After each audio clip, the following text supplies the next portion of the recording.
Hello, everyone! Delving deeper into the labyrinth, seeing monsters unknown, and punching evil in the face! Yes, that's exactly what we're gonna do tonight. We do have to ask, though. I mean, they're monsters, and they're clearly attacking us, but are they evil? I don't know. Maybe. Maybe not. We are sort of invading their own territory inside the labyrinth, I think? I don't know. Anyways, how we all doing? Merc's Rain here. How you doing? We played this yesterday. We're gonna play it more today because I'm really engaged in it right now, especially because we got to the second stratum. And I feel like things are gonna change up. I mean, like, the core gameplay is gonna be the same, but like stuff is gonna change up. There are gonna be new kinds of enemies, and maybe, who knows, traps in the dungeon. Who knows? Could be all sorts of different things. So I'm pretty excited about that. So let's go ahead and just jump in. Astrid, you're trying to pick something to play. You're torn right now between two games, and I'm assuming one of them is the game you posted in the Discord. I've never even heard of that game. What are the two games, in case they're different than otherwise? Also, let's jump over to the main scene. Goodbye, dance floor, fisticuffs. And again, remember, we load, we don't continue because of the weird save system. We have not slept, which we will need to because we're totally out of TP, but we also maybe need to look at some inventory stuff. I can't remember if we completely did all of that. Oh, we may have. There are some insect eyes left over, and you know, I do kind of wonder, will we find the venom flies that drop these insect eyes on the second stratum, or do we have to farm them on the first stratum? I don't know. So, Little Noah, Scion of Paradise, which is an action roguelike Metroidvania. I mean, the genre, can't go wrong with that. Although I have never heard of it. Is it new?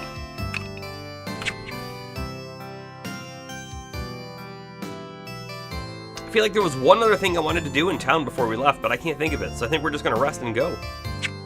Rest and go. And the other game is Circle Empires, an RTS that looks similar to Hero's Hour, but more RTS field. Oh. Well, if you can't decide. Little Noah was June of last year. That's not too long ago. If you can't decide, I'll pick for you. I would probably pick the Metroidvania over the RTS. But that's just me.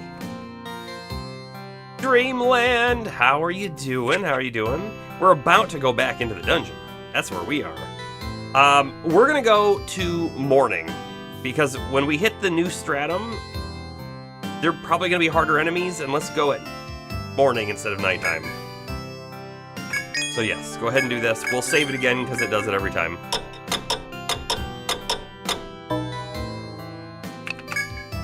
And here we go. So we should have a new option, of course, to use the geomagnetic field to go back down, which we do. Pretty great. Now, interestingly enough, it's pointing us back up a floor, but we don't want to go back up a floor. We want to go forward. Forward into the unknown. I am doing well, Dreamland. The weekend was really crazy for me into Monday, but today is much better so far. You're in the night shift again, which, you know, I have to assume, Dreamland, most times you show up here, you're probably on night shift, right? That is my assumption. And I'm glad to have you here. All right, we put a door. Put ourselves some walls. Clearly not there, though. Let's go right. Right feels like a good path to start off with.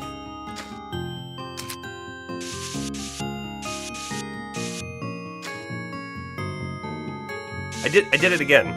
I'm placing lines a little too hastily. All right, and then we have, I did it again, because look, this is open as well. What's wrong with me? Okay. We're about to hit our first encounter. Let's actually keep going This way first. Join the genius alchemist Noah and her cat companion. I would have thought Noah was a boy. Zipper, as they explore the ancient ruins to uncover the secrets hidden within. Create unique teams and combos from 40 plus recruitable allies in this casual but compelling game. That sounds neat, honestly. I was assuming if it was a Metroidvania that it was a single character, but if you're creating a party, it kind of sounds a little bit more like Monster Sanctuary, doesn't it?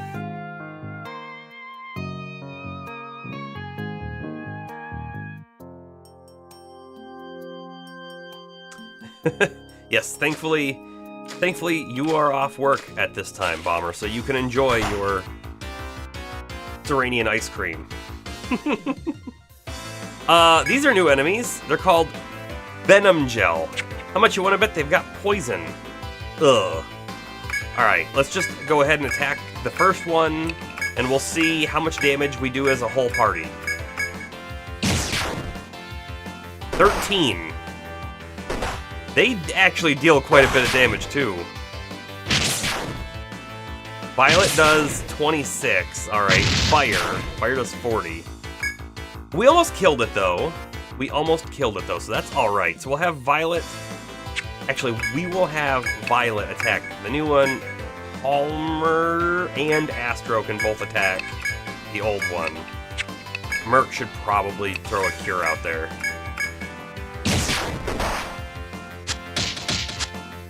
Oh, 2 bits of poison. This Stratum is already off to this is a fun place to be. Yikes.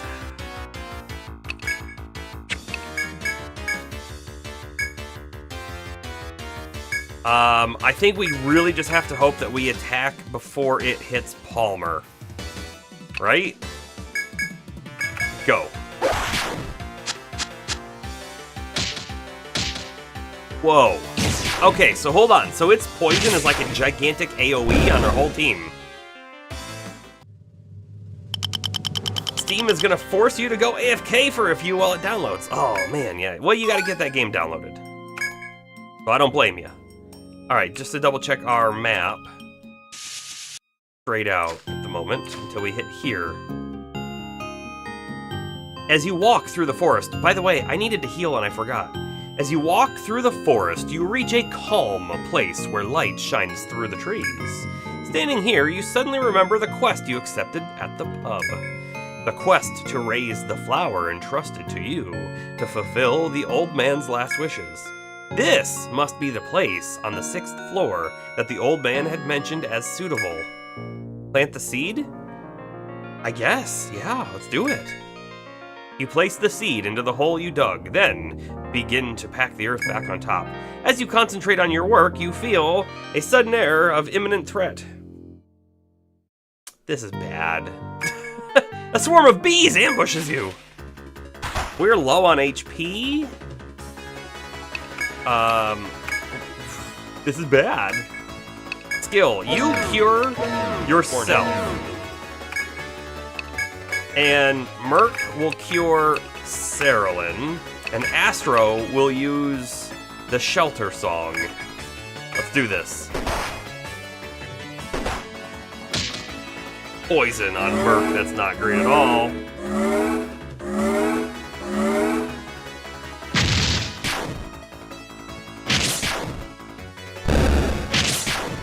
Well, they die pretty quickly, so that's at least something. The poison on Merc did 43 damage. I died! Oh, man. Oh, Dreamland. You also stream? I didn't know that. That's I take it, your emote? The bongo emote? And you've got a heart emote? Cool, cool. Yeah, so far, the community here in Serenia is a pretty great place to be. The delay on chatting, the warning and it playing is undramatically long. I don't know if there's a way for me to even possibly speed it up, unfortunately.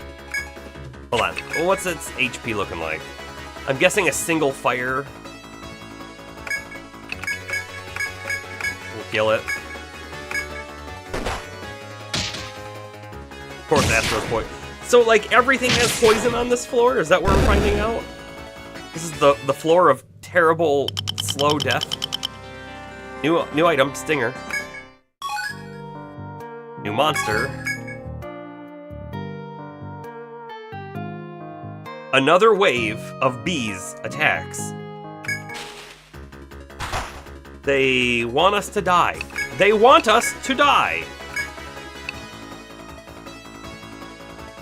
I don't know if... No, I was gonna say, I don't know if Palmer should provoke. I'm gonna say no.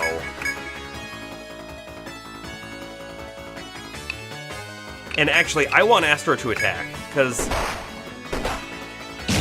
I think we can maybe finish 2 off? No, not quite.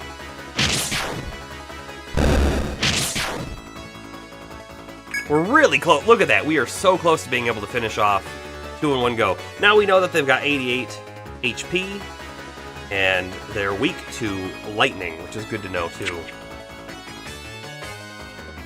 And Merc is now missing out on all the XP. But you know what? Merc had the most XP out of everyone, so that is a thing. Astro, you're missing the epic bee ambush. Well, you are back in time, but Merc is dead. Okay. That is really good XP, though. Before you can catch your breath, the bees attack again. What kind of devil mission is this? And there's a new slime. We're in a lot of trouble. Tornado on the sleep gel? Well, I wonder what it casts.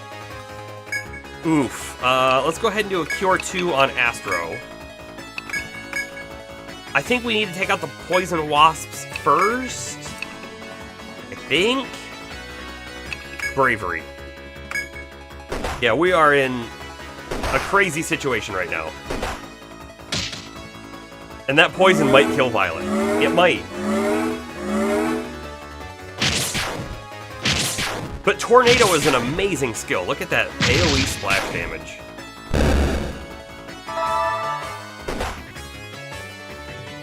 Yikes. Okay, hold on. Let's look at their HPs. Go ahead and Tornado again. We need to get off of this floor. Hopefully this is the last wave. I'm not going to hold my hopes that high, though. Let's see. I want to fire on this one, and Astro, you just attack that one. Okay.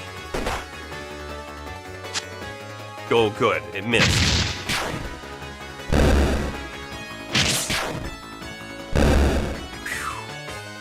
Any debuff heals? We don't really have any of that, no. Look! Cerulean has passed Merc on XP now. New monster. The swarm seems to be dying down.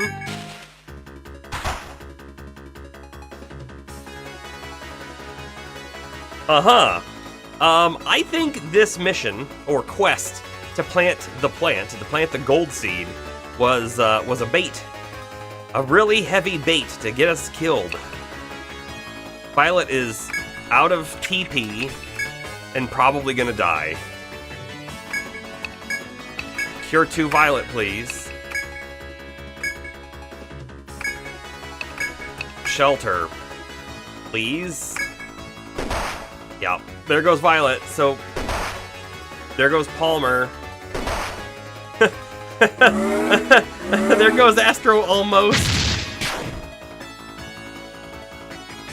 What is this thing called? It's called a sloth.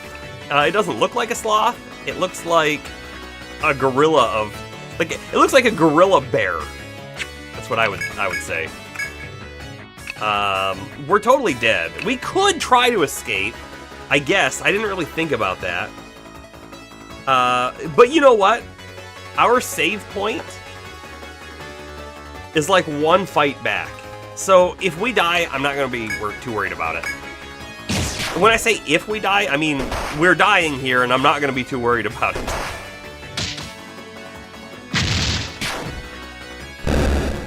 This was nuts. We entered this, like, super crazy monster gauntlet with low HP on 2 of our people as well. So they really wanted us to go. Aha. Do this again.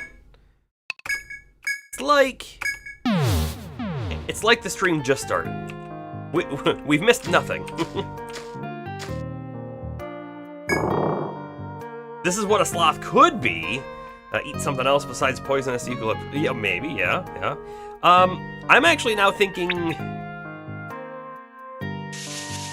We know that this is where that thing is at.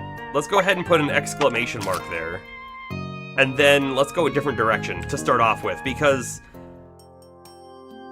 I want to get another level or 2 before we go back into that super crazy monster gauntlet, you know?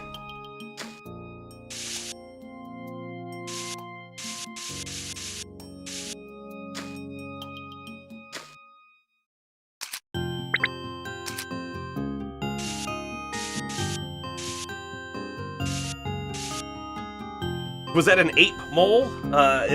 Right? I said it looked like a cross between a bear and like a gorilla, like an ape. But it was called a sloth. With a really crazy face.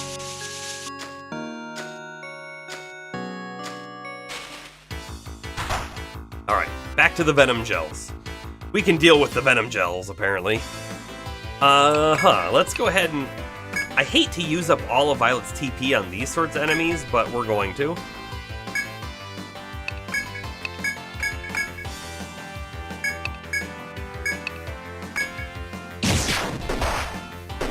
Looked more like a nightmare from the void, in your opinion? Yeah, okay, I can see that. See that being a thing. Oh, we didn't even kill the one. How close is it? It's pretty close. Let's have Palmer and Astro finish it off. Actually, I don't even think we need a cleaver. You can attack there.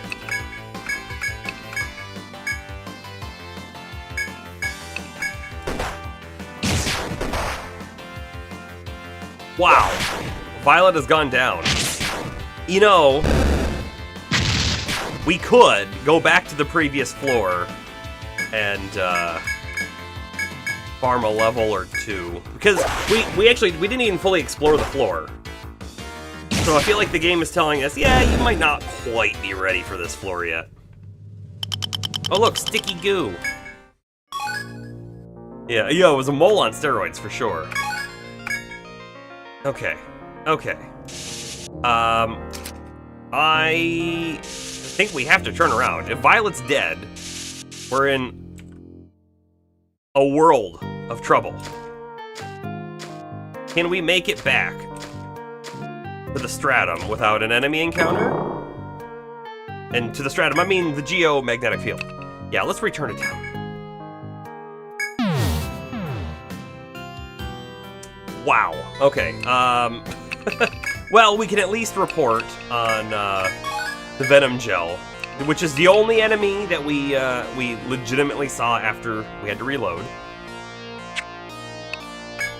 And the sticky goo. Okay. Wonderful. Rez. Violet. Thank you. Chilica. We can sell the 1 sticky goo we got for 27. And let's actually write it down on our list.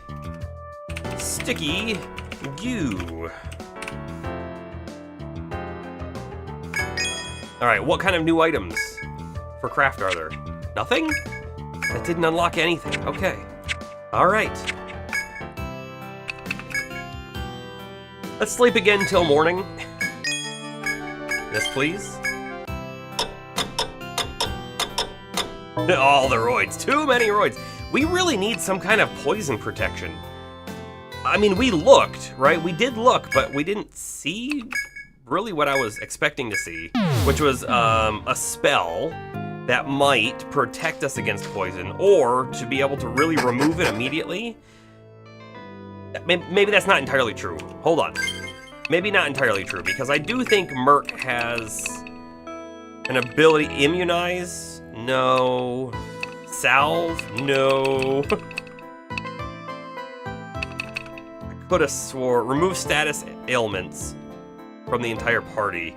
That it only heals blind, right? If we want to get to poison, we have to get to level 5 to be able to remove poison. But it is a big AoE party-wide spell. It might be needed, but that's 5 levels away. I can't imagine grinding 5 levels down here where we are now. I mean, we could. I don't think that's should be required.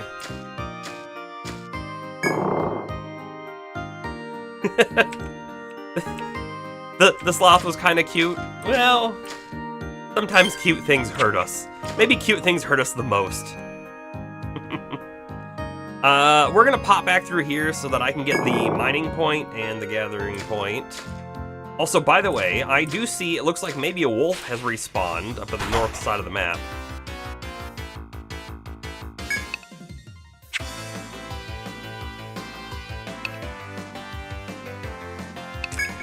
I'm gonna try and not use our TP for the most part. I mean, not entirely, that's not exactly what I mean, but like shock. We're gonna throw shock on Palmer right now so that he can use it next turn on the big guy.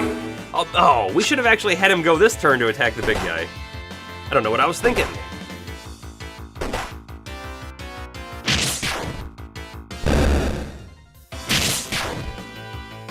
He happened to hit it anyways, because Violet killed the first thing. I love it. Alright, auto attack, because it's gonna die. Perfect.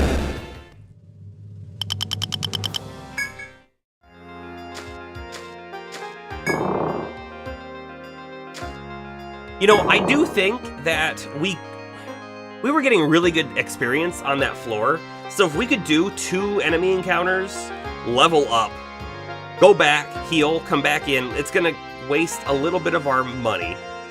But we could do that. Just 2 encounters, 3 encounters, whatever we feel like we can do, and then pop in and out and get XP faster than we could on this floor. It's a possibility. Although this floor gets us more money, I think. The pyroxene and the white stone. Okay. Oh, hey, that white stone was worth a good penny, right? White stone? I don't even have it in our list because we've only sold it the one time. So I guess we'll see how much it sells for shortly. Just like when we started floor 1. Honestly, yes. Mugwort. White stone was 100? Nice. Oh, nothing. Oh, we wasted a chop.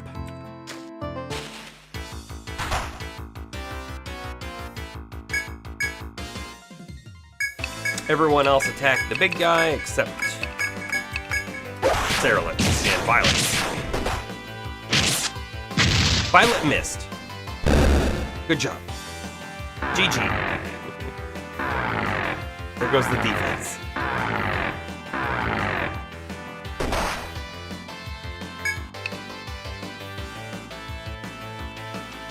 Trying to decide if, do I want... I'm gonna have Cerulean attack the middle dude.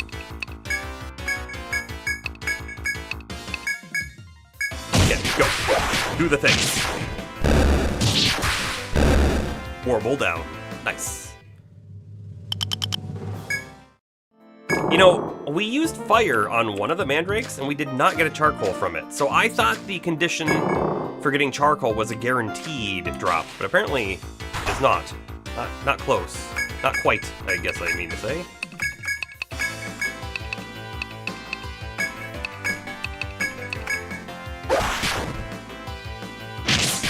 And then, when we actually tell Palmer to attack the red guy, and we use Astro to put shock on him, he attacks first. The opposite of what we wanted. Okay, Violet, you attack that one. Palmer, you attack that one. Cerulean is bound, she can't cast any spells. So... I don't know. Sure, do this. Whatever.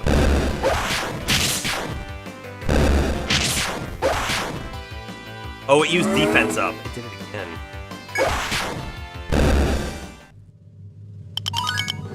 Yay, level up on Merc.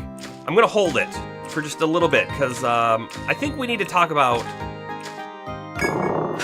if we think we should be getting that poison cure. I don't remember what it's called, salve or something, right? Refresh, maybe it was called Refresh. Which is weird for me, because in Final Fantasy XI, Refresh is a red mage only spell that restores MP. So that's what I think of when I hear Refresh, but that being said, we need to talk about, right?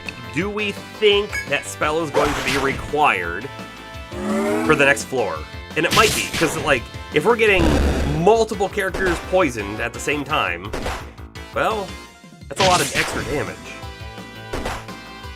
That is a fantastic call-out, Bomber. Fantastic call-out. We have characters that are named after viewers, like Palmer. Violet was named for a viewer, not after one, and Astro clearly was named after one. Merc is myself, and Sarah Lynn's just one of my other characters. If you do want one, you can either describe the kind of character you want, or we can go back and next time we're in town, we can look at all the characters and you can pick one.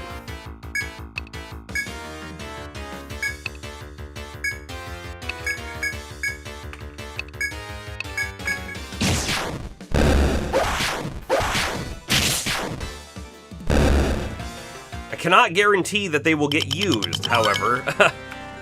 Right now, our current party is working out fairly well for us, but there is a good chance that we will have some secondary characters that are going to be like farming characters for making money on previously defeated floors, in which case we could certainly throw your character in one of those parties.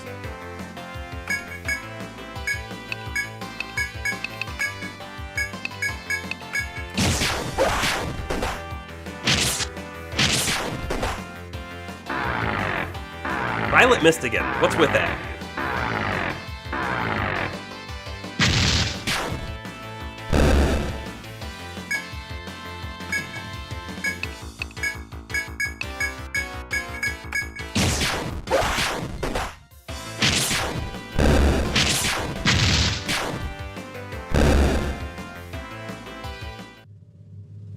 There's our charcoal. Alright, pass through the secret here, and then we're going to come over here and we're going to take the southern path first, although I do kind of want to check this way out as well. And it looks like I might have the map slightly wrong. This looks like this might be opened, but we'll go back and check that out at some point. Okay. So, new territory.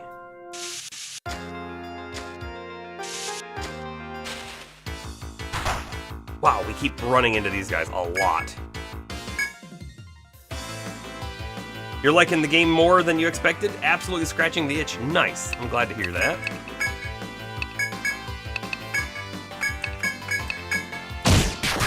You'll have to give us a little explanation of how the party system works in that game. Is it like Monster Sanctuary, or is it its own unique thing?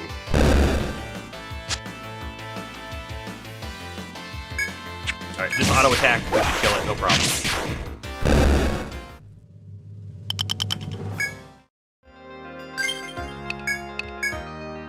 Palmer, cure yourself. You have the means, you may as well use it.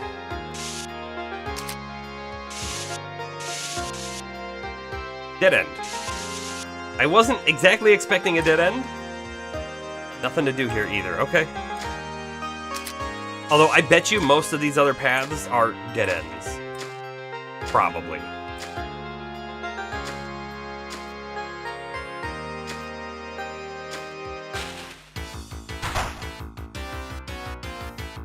I think with a normal Warble... You know what, I'll still use fire. TP, because Sarah Lynn has TP regen, it's just so much less of an issue. Right? We may as well just cast fire every turn now. Which is really making me feel like we should probably get that TP regen on Merc. And the other thing with Merc is TP regen on him. Maybe we get it. It's points, and those points are either going into spells that help us do things, or they're going into the TP that lets us cast the spells. The thing with Merc is he doesn't need to cast a spell every turn, so he would actually benefit even more, I think, than Violet would. Theoretically.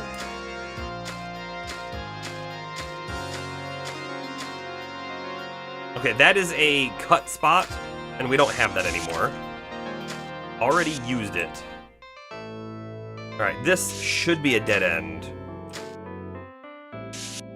It is. Okay, perfect. Nothing here either.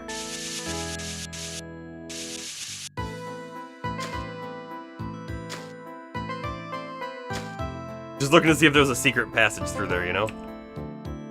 Alright, so that comes out like this, and goes like that, and then it goes down like this. 1, 2. Wall there. Does this, and that, if I had to guess. I will. There's our gather spot. That's almost certainly like this, right?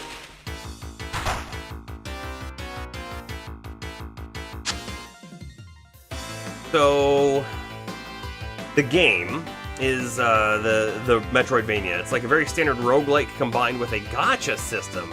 So as you explore, you find companions, and then you equip weapons to build your attack chain, and then as you collect more of the companion, they level up. Ah. Okay. But you say it's like a gacha system in the sense that I'm imagining this game doesn't have the microtransactions, right? Maybe there's another scamming soldier peddling his used equipment. Maybe. That'd be kind of funny, right?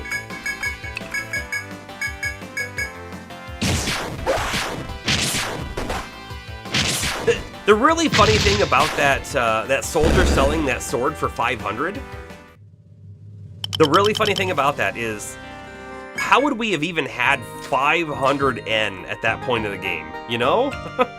Like, that was a lot of money then. It's not necessarily a lot now, but it was then. And hey, Zaid, how you doing? How you doing? We're backtracking just a tiny bit to fully explore this floor, because, you know, we didn't quite do that before. And turns out the first floor of the second stratum is scary. It's pretty harmful to the life of our characters. So if we get a little bit of XP up on this floor, I'm not going to be super upset about it. Oops.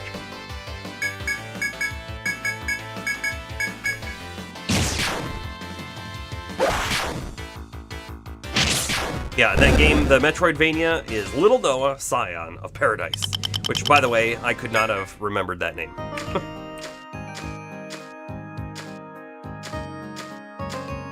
Alright, here we go. Let's just double check that this is what we think it is. Sure is, just a little passageway. And a wolf. There is a wolf up here too, so we may as well fight the wolf. Violet, you're fine on HP for now.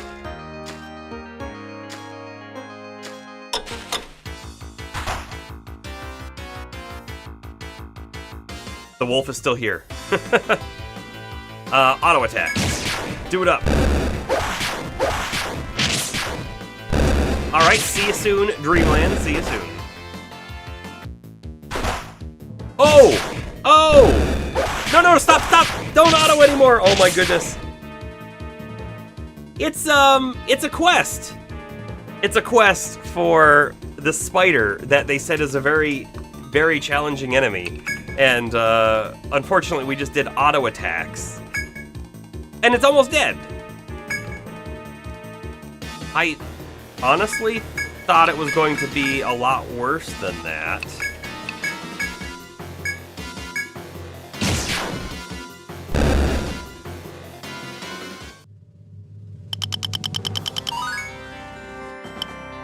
Okay.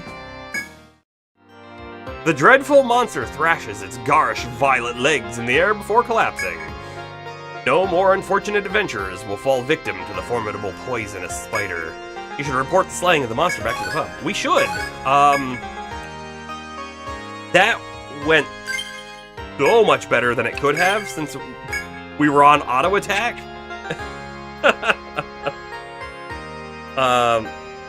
We accidentally almost killed the difficult enemy. Accidentally, yeah.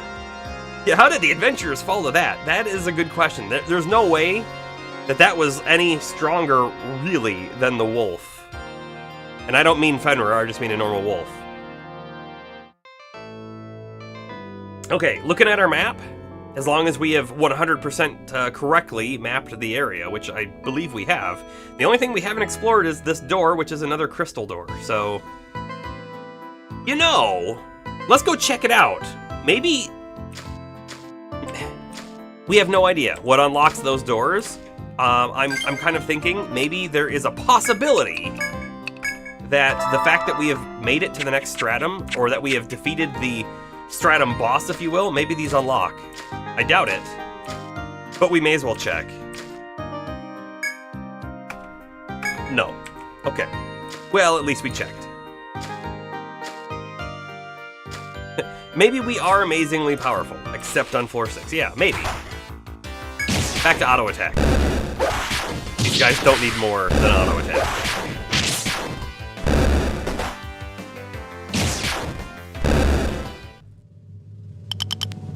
Check successfully failed. Yeah, I guess so. I guess.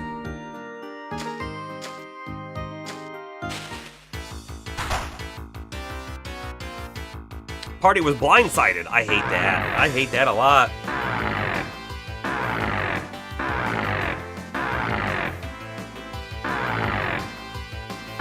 Can we actually go down on defense twice? Let's check our stats. Corrode. You know what? It's for 4 turns. I wonder if it just stacks the amount of turns that our defense goes down for. Because our defense is lowered, let's go ahead and tornado. Think this will work out for the best. If everyone else attacks the Warble and tornado kills the side guys, we should be fantastic.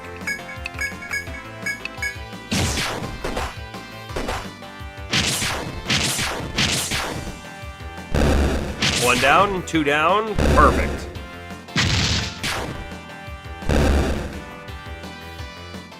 So if we use Violet's TP, we can essentially one-turn those guys, which is pretty cool. What you're wondering is, are these mandrakes just chilling out with the Warble? Are they friends? Did we find them at the crossroads? What's the story? That's a good point. I mean, they are monsters. I don't know how much we should really question it, but why are they together?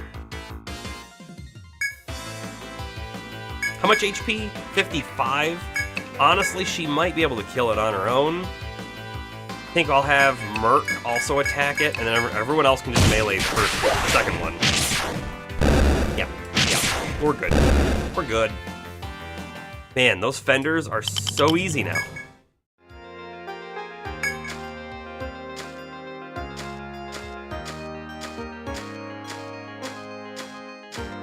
You know, I wonder if this is a valid strategy, right? If we're feeling confident enough with Violet, and let's just pick one character, Violet. If we think she's strong enough to do like a long run of, say, floor 3, maybe we just take her in solo and just go through floor 3 and she gets 100% of all the XP from the fights. That could be neat, right?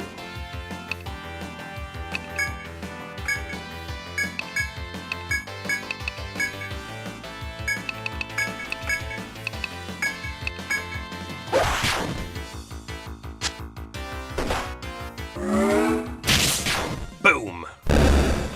And then you have an over-leveled character. I mean, maybe. And I will say, you know, a game like this, there is nothing wrong with having an over-leveled character.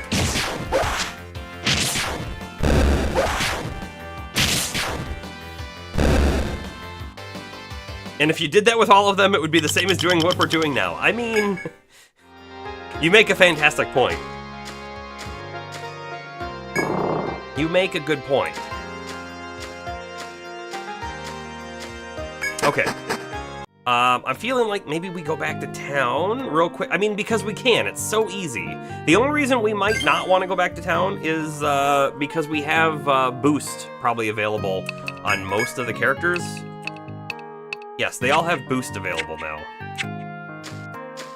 Maybe we do just a tiny bit? Also, hold on. Did we happen to get another insect eye?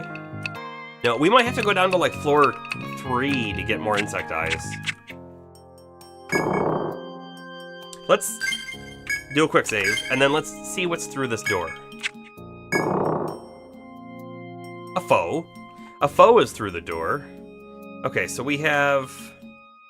Looks like there is a space and there's multiple F.O.Es through the door. There's one really close. Okay. This is about what we see. It looks like there's another one right here, but until I'm sure that's the positioning, I'm not gonna mark it on the map. I don't want to fight the F.O.E right now. So we won't.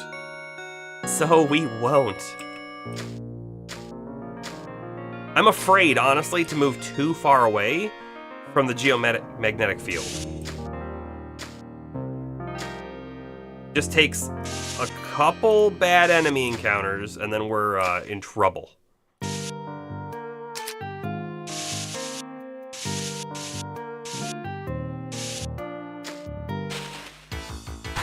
Mark the F.O.Es? I can. The problem with marking the F.O.Es is that they move.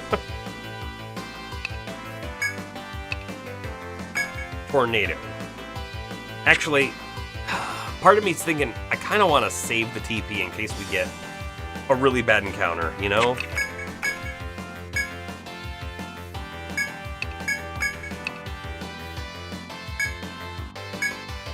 Everyone attack the first one, except Cerulean can hit the second one.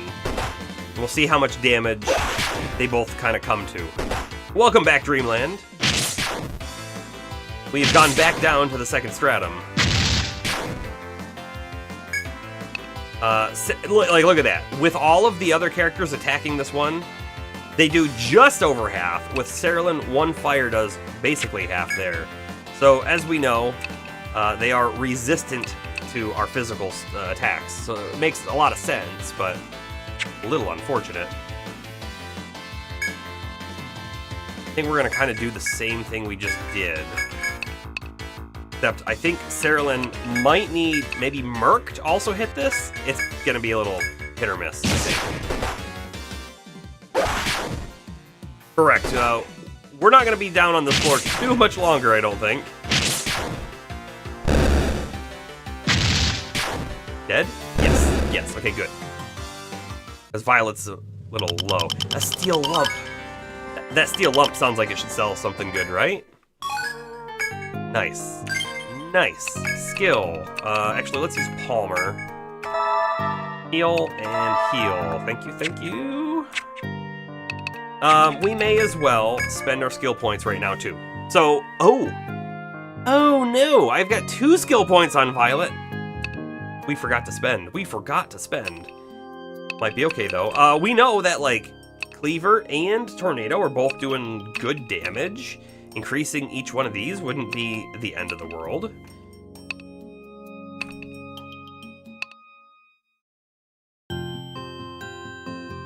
Working at a pediatric and all the children are coughing. Sounds like a dog shelter. Oh. Well, good luck not catching whatever it is they're coughing.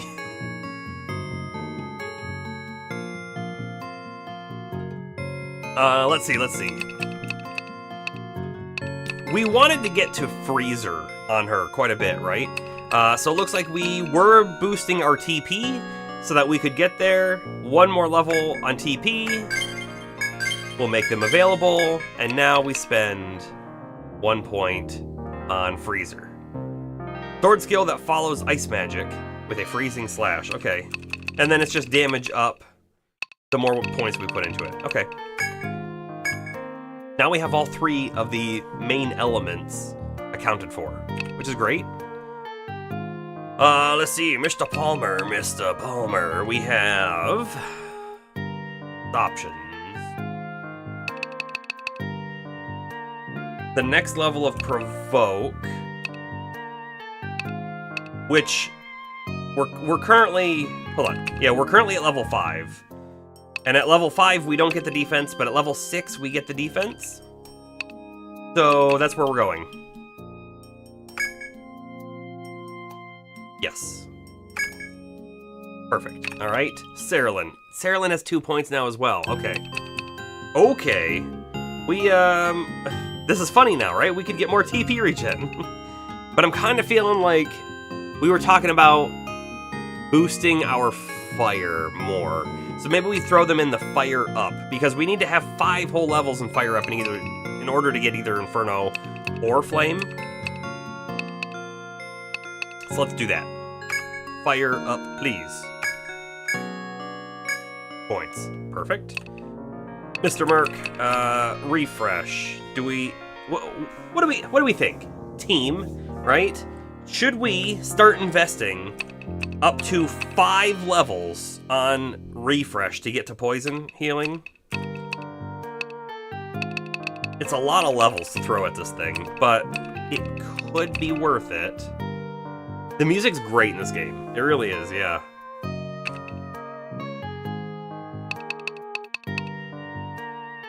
I still worry, right, that Merc just doesn't have the MP that we need, or the TP that we need. So part of me wants to throw more points and TP up, but I'm kind of thinking that's not the right way to go here. More patch up is always good. There isn't a single debuff removal. No, I mean it's this, right? I think it's refresh.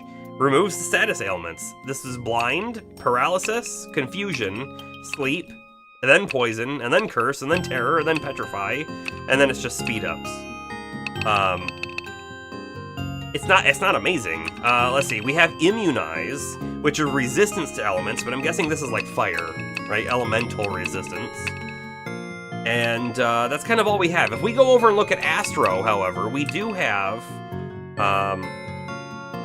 well, Erasure's kind of cool. Erases the enemy's status benefits. And then it can null 2 or null 3. Alright, that's neat. There's Recovery, which recovers party status ailments more quickly. But that doesn't remove them. You know what I mean? It's just like, oh, they'll go away a little faster. Well, poison, we don't have an option. We get rid of poison immediately, or it's going to do a lot of damage.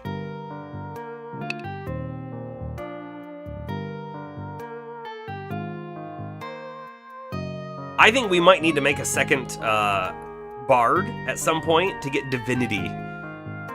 Increase experience gain for the whole party. Think about that.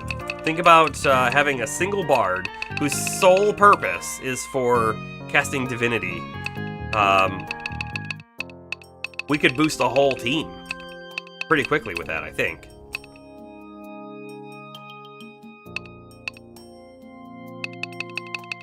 Uh-huh. We were actually putting points into Shock because the less TP it costs, the more often we can use it. Although it feels like maybe we want more utility now? I don't know. Let's go for the Erasure song. It might come in clutch, right? It might come in clutch. Done. We've done it. No going back. Back to Merc, however. I'm going to go refresh. We're gonna spend 5 levels here.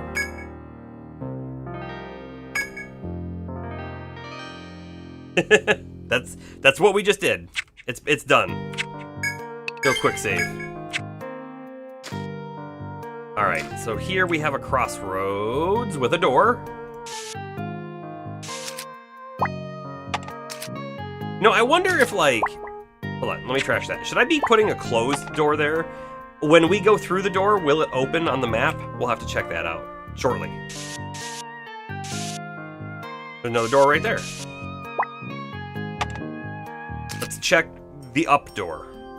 Will it open on the map?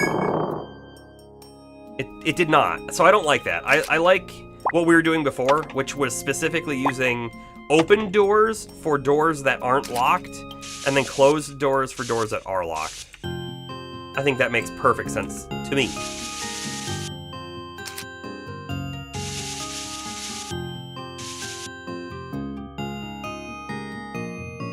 We are maybe unintentionally bringing back up door. Alright, I'm gonna check these walls for secrets. Nah. Those were the only ones I cared to. This was a chop point, so let's get our chop marker down.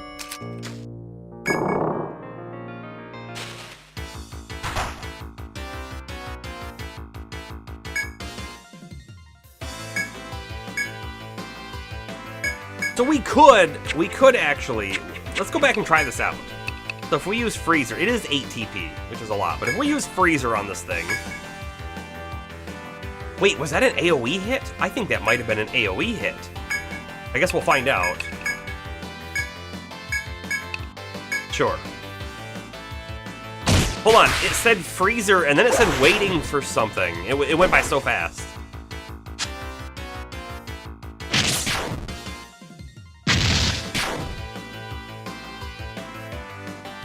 I am so confused.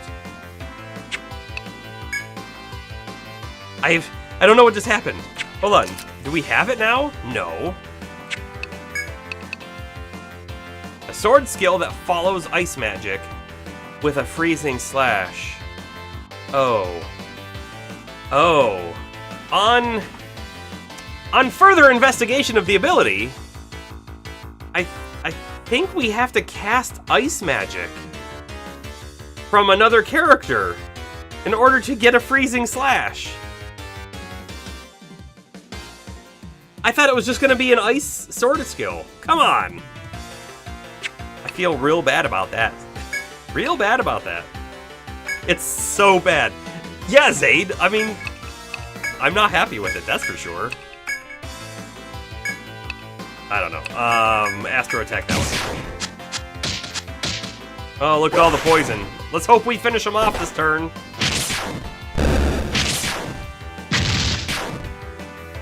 Of course not. 39. Look at that. You just auto attack. It's going down. Try it on an upper floor enemy to test. Yeah. Yeah, we're gonna have to, right?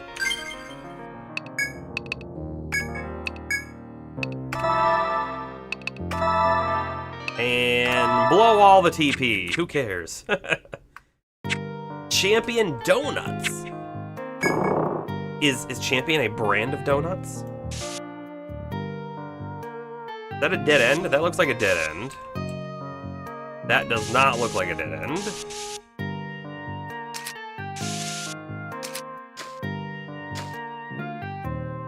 Totally dead end. Okay, sure. Whatever you say, game. I am feeling like we should start heading back towards the warp point. I'm getting a little nervous.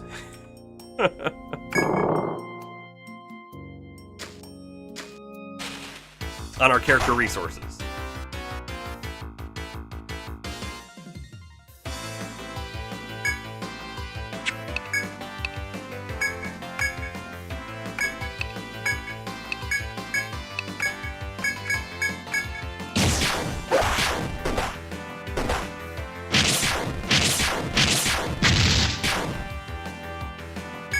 Wow, they didn't die. Okay. I mean, they will this turn, for sure.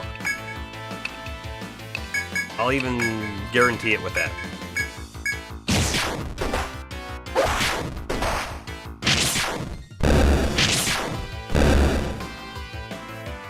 Okay. Yeah, I'm glad we turned around, because I'm going to have to blow a bunch more TP right now on heals. Maybe not a bunch. I don't know if I'm going to use Merc's TP up just yet. We're going to have at least one more encounter before we get back. Maybe not. You know, I do kind of wonder if you're traveling on areas of the dungeon you've already been to and you've mapped, if that might lower the encounter rate. I'm really not sure. Either way. Back to town, please. And we'll sell a few things and hopefully make some good money. The white stone, the pyroxene, the steel lump is now 29. Let's go ahead and mark that down. That's gonna be a new weapon, right? Oh, and the sticky web.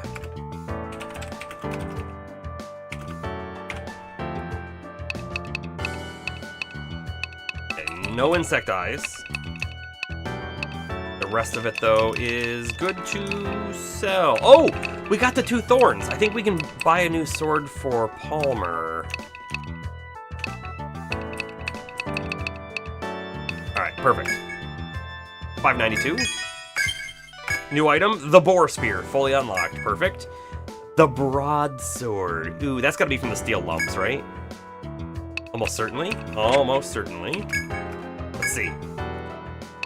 The boar spear, 29 and 3 strength.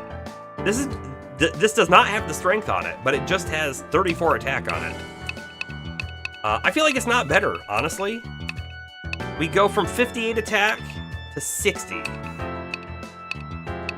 Which is an interesting number, right? Because I kind of would have thought...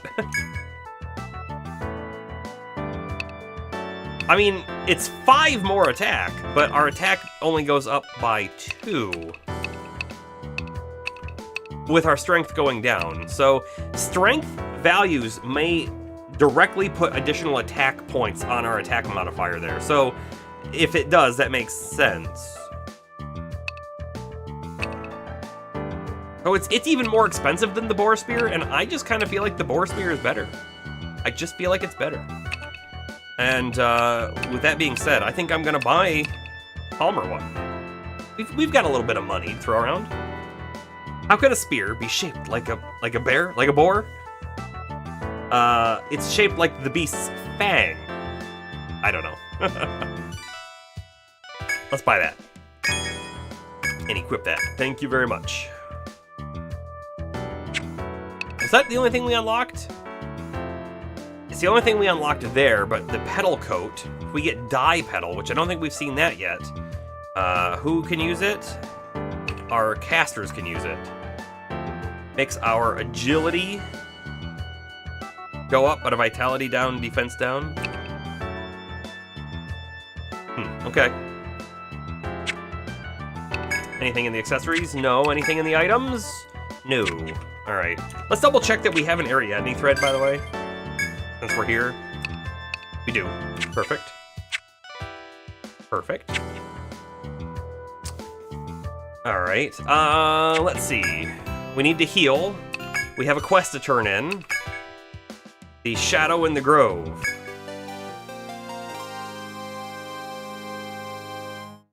Mm-hmm. 500N. Welcome back, kids. I see you beat that dreadful spider.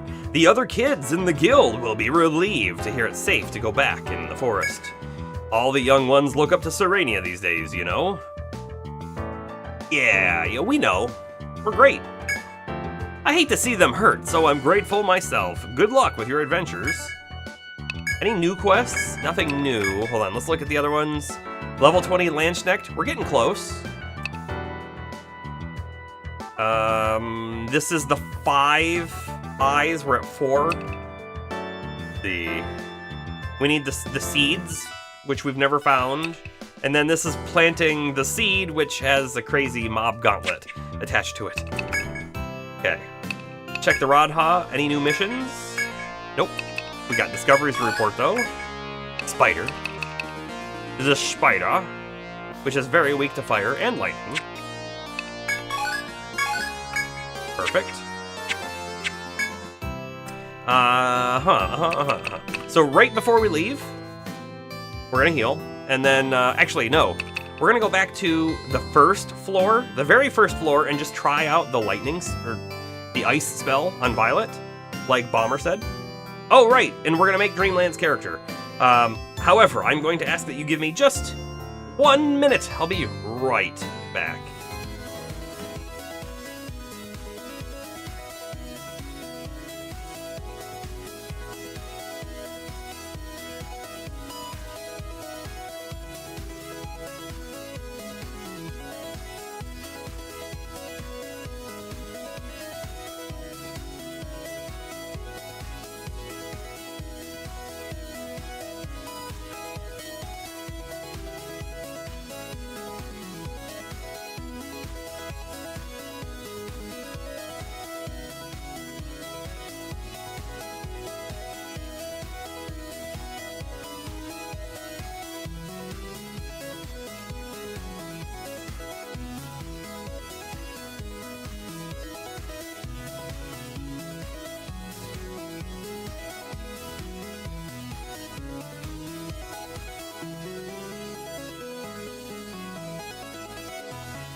I have returned.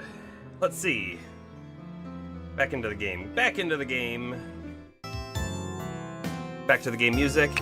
Explorers Guild. We will create the new characters. So here's the thing. There are 2 characters that we have not unlocked yet. So if you want one of those characters, that's fine. We'll put it in the backlog. We already have one person who wants to be a Hexer that we haven't unlocked yet. So there's the Landsknecht, who is the warrior character, the sword or axe user, right? Then we have the survivalist, which we're not using today. This is like a ranger, right? They use bow. Well, they can use swords or bows. We can also like look at their skills. They're also very good for farming. We can get chop, mine, and take on one character. And honestly, we should probably look at some of these things too. Right, escape owl eye, track faraway foes. Stuff like that's kind of neat. What's cloak do? Hide in the shadow so the enemy won't target you. Then we have the Protector, which is our Palmer character, the defensive shield wielder. We have the Dark Hunter, which is a character we have not used yet. The Dark Hunter uses a whip, and they can weaken their opponents and use their skills wisely to turn the tide of battle. Honestly, we might need one of these at some point. They chance to poison the enemy, binding the enemy's head, legs, arms. Let's see. Deal lots of damage to totally bound enemies. May drain enemies with low HP. It's cool. They've got sword skills for sleep, paralyze, confusion, drain. Uses comrades on either side to bait a trap. What? Let's see. Petrify, and then they have a couple other little things. Then we have the medic. So if you want to be a healer, medic is the way to go, which is like my merc character. And then we have the alchemist here, which is our Cerulean character, which is for elemental magic. I'm almost certain we're going to need other alchemists for the other elements. Like, we're gonna probably want one who specializes in ice. We're probably gonna want one who specializes in lightning. We're probably gonna want another one that has poison. Whether or not it's the same as one of the other characters, I don't know yet. Give you a work in progress, Merc. We can do that. And then there's the Troubadour, right? The Bard, which is our Astro character. So then there's 2 other characters, the Ronin and the Hexer. The Ronin is a samurai, right? So they're going to be some kind of sword user. We can't even look at their skills yet because they're not unlocked. And the Hexer is a magic debuffer. So I think it's going to be things like casting defense down and stuff like that on the enemies. But I don't know because we haven't unlocked it. Zaid, you said you want to be a villager, so I don't know that we can make a villager. So if you want one of these characters, let me know. We'll make one. If not, that's fine as well. We'll keep you in the town. Now, Dreamland. Here are your pictures. So you can tell me 1, 2, 3, 4, or 5, whichever one that you want.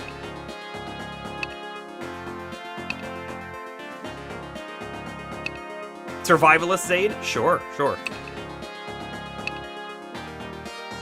And like I said, we probably won't get to using these characters today because I'm not ready to set up a new team just yet, but I'm sure we will be at some point.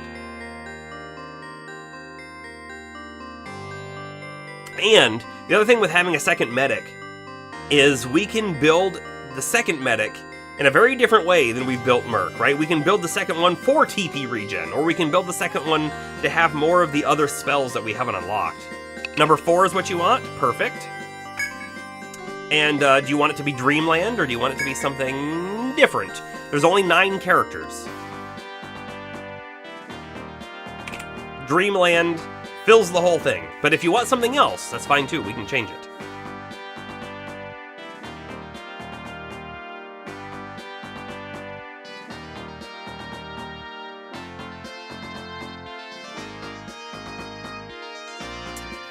Checking over on the YouTube chats. It's empty over there. As expected. You know, I don't even understand how you find live streams in YouTube. I don't really get it. I've watched a few live streams in YouTube, but they're from people I already followed. So it feels like there isn't a lot of discovery over there for live streams. But for shorts get a lot of discovery, which have turned into subscribers on theirs. It's fine like that? Okay. Yes, we will register Dreamland. And we will register a new one, the Survivalist. And Zaid, same thing. You're going to let me know 1 through 5 on the character portrait that you would like. And then what name you would like to have as well.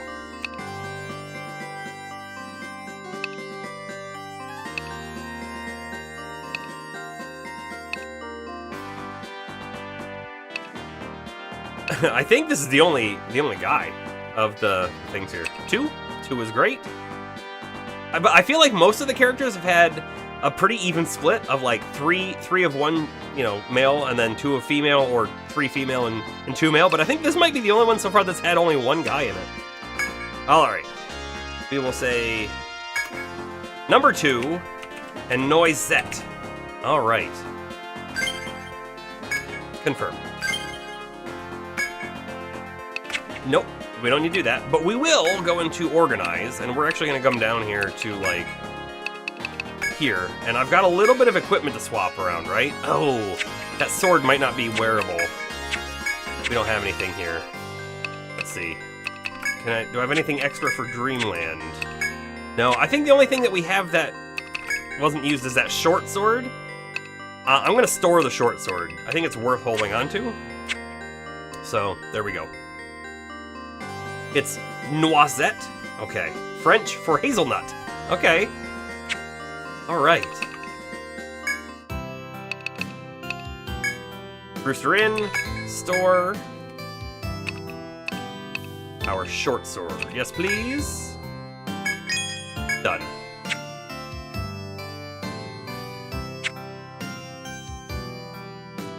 And then, like I said, before we sleep, let's go into floor 1.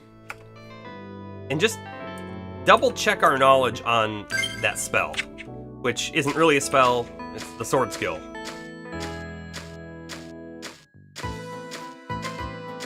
I wonder if there are less encounters the higher level you are as well, on each floor. Okay, so skill, freezer. Look, it targets all 3 of them. You see that? So that's interesting. And then I'm going to just hit defend on everyone else.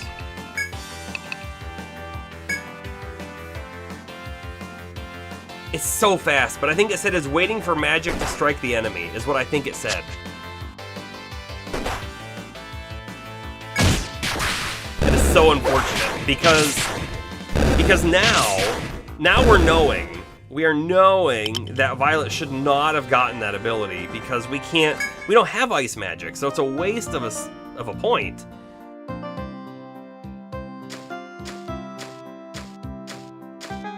You speak French really good, but have no idea about the language.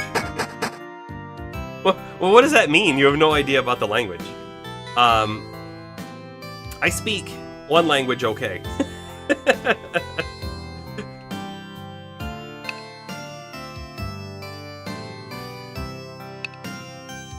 Yeah, like, that's the thing. I kind of wish that I lived somewhere that had more languages. I mean, there are, certainly, where I live now, there are people who speak Spanish and French and some other assortments of things, right? But it's very minor, the amount of people who actually speak them, and so I don't interact with many of them almost ever. So, like, it's not easy for me to just pick a language up. I took in school Spanish, and so I know some Spanish. I'm not fluent in Spanish. Very, very basic conversation, probably. But the problem is, again, I have no one to talk to, right? So there's no practice, so then you forget it all. Whereas, like, if you lived somewhere where at least 2 languages were more prominent, I'm sure that you could more easily pick some of that stuff up, and that would be really cool to me. I've always wanted to know another language, right? And be conversational in it. But without having someone to speak to, I could put in a lot of effort and learn online. and I did for some things like Spanish, but you just lose it if you don't use it. So what you meant was you're dirty in it. Okay, so you can get your message across and all that kind of stuff, but you might not phrase things exactly correctly or something like that. But here you are, knowing French and German, right, Dreamland, and then English as well. And that's what I'm talking about. I'm sure you see more people with different languages than I do on any given day. You tried learning German, Zaid, and then with no practicing. And my wife took some German as well, but it's the same thing. We don't know anyone else who speaks it, so it's gone. Gone. I need to remember what we're doing. Did we pick up any items? We picked up 2 items. I guess let's sell those real quick.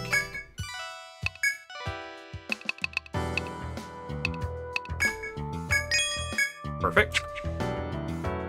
We should really get those insect eyes so we can free up our inventory.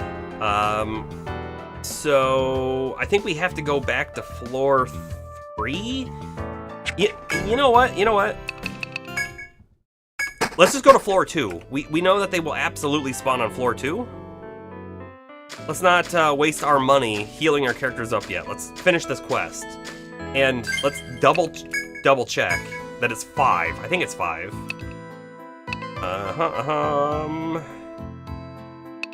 These are all completed. I'm looking at the wrong things. 5. Okay, so we just need 1 more. We just need 1 to drop. Shouldn't be that difficult, right?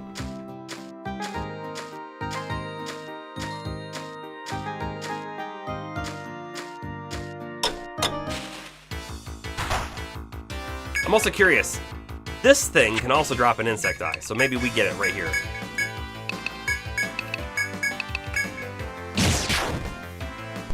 Right, yeah, the wood flies and the venom flies both seem to drop it.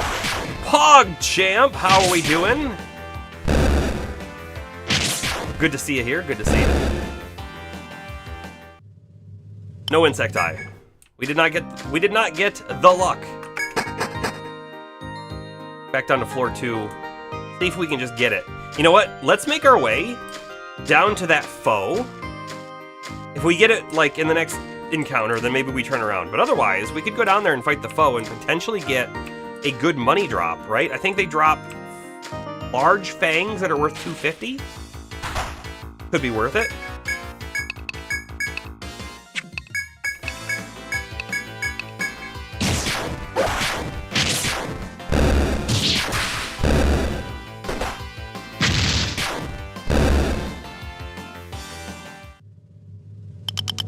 No eye there.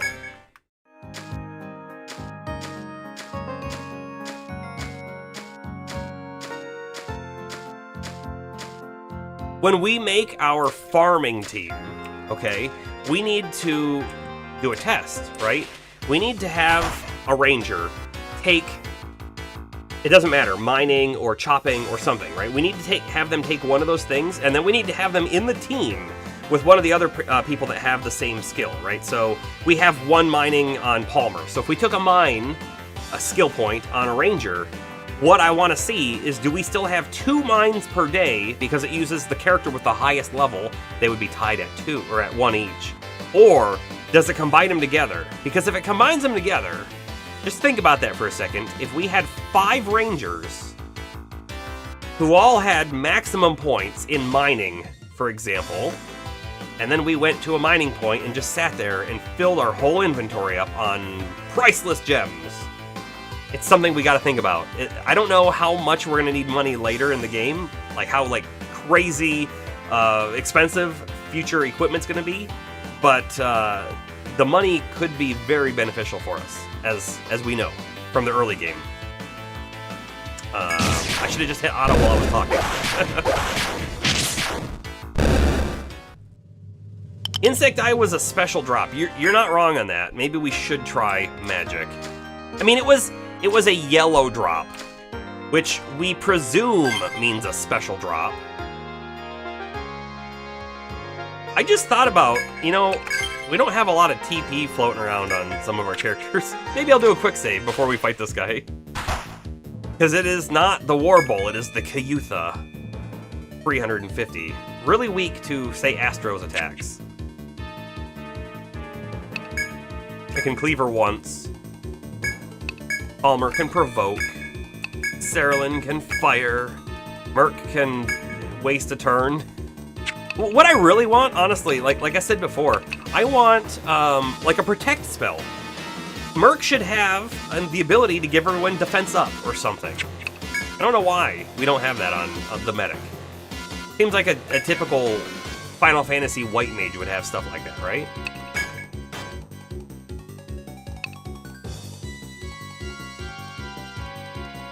I'm gonna go Shelter into Bravery.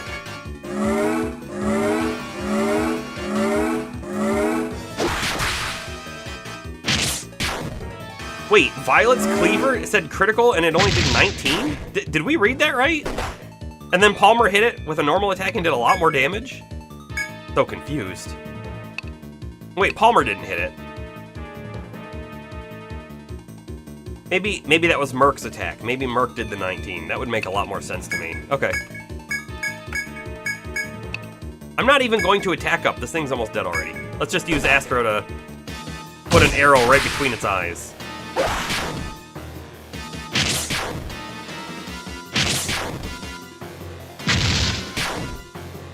Wow.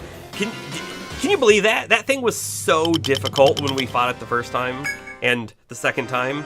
And there we go. Annihilation. Annihilation!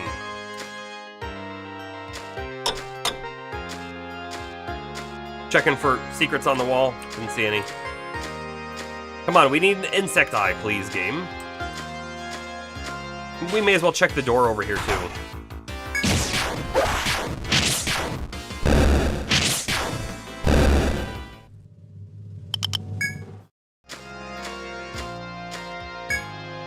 Yeah, still nothing. Which is what I expected, to be fair, but had to check it.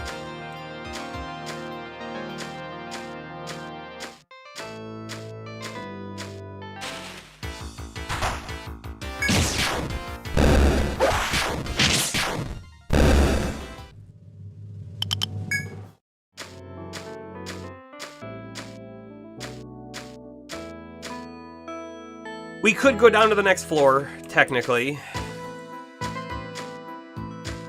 If we don't get that single insect eye before then.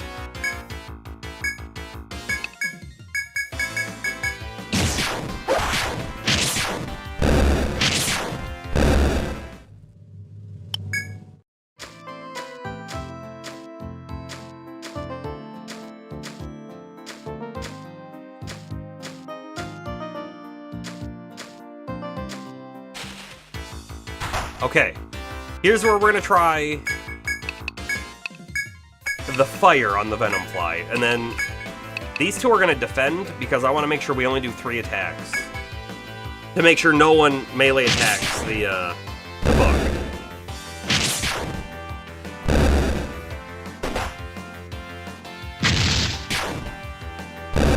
What do we think? Nope, no drop. So we're not confirmed. We don't know. We don't know. Does yellow mean conditional drop or does yellow mean rare drop and conditional drop? We're almost certain it's definitely also conditional, right? Because it seems that you have to use fire to get charcoal. So there is that.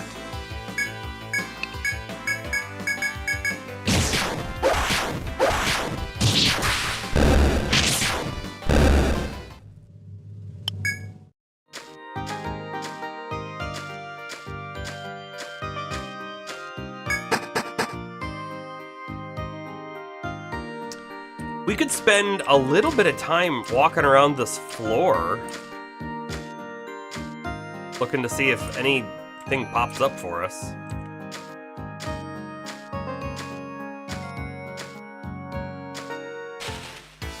I don't think it's going to, honestly, but we could look. Just auto attack. We're gonna be playing. Maybe you have to use a spoon-based attack.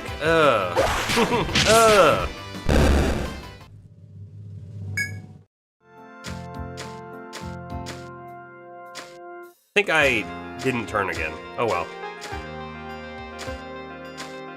Nothing's popping up. I don't think there's anything here. Check the bottom edge. All right, we'll go check the bottom edge.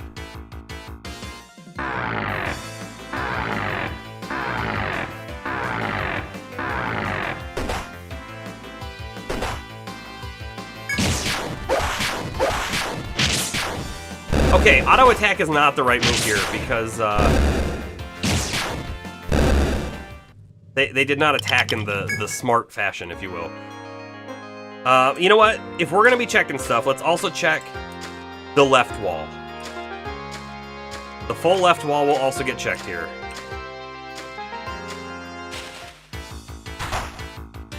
You've got that itch. We'll satisfy the itch.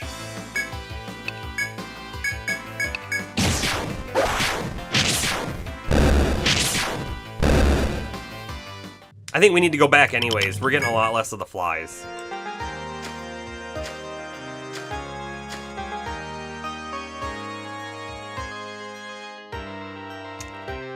Here's your secret radar. A small crack is visible in the wall of trees before you, but it seems you cannot pass through from this side. What?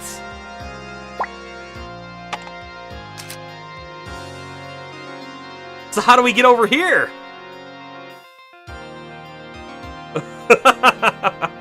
I don't think you were expecting that, now were you?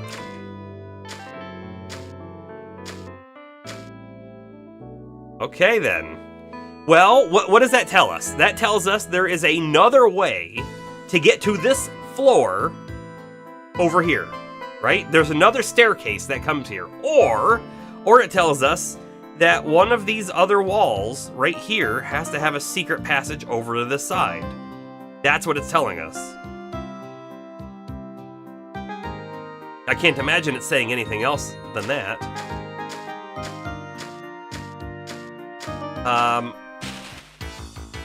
Jeez, okay.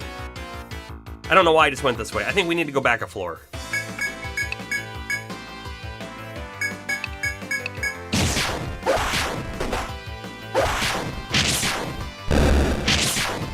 Or maybe one of the crystal doors will lead you to another path down. I bet you're right. Honestly, I bet you're right. Those crystal doors, they feel like... Honestly, what did I say in the very beginning? I was like, I wonder if these are shortcuts. But now that we've gone through to the second stratum, I don't think they don't feel like shortcuts anymore, right? Because the shortcut is the geomagnetic field. That's the shortcut. So they might just be secondary paths that have different things in them. I don't know yet. Not sure. All right, we're gonna try another thing. So what if we have attacked the flies with Violet and Palmer, and we've attacked it with magic? What if we hit the fly with an arrow? The piercing attack. I guess we don't kill it, that's what happens.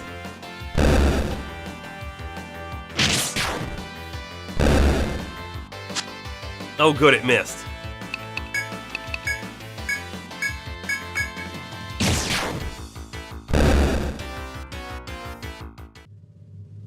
Nope, no drop from that either.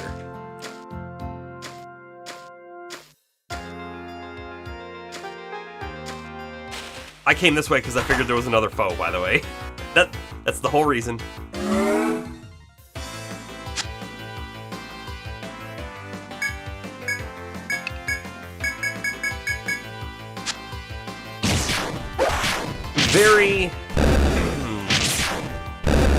Very unsure. Like, the next time that we see this tiny eye drop, we should really try to understand why it dropped. Is it purely random? Or conditional? Conditional and random. That's an option, right? Maybe it is a fire drop, but we have to use... or we have to get lucky on the drop too.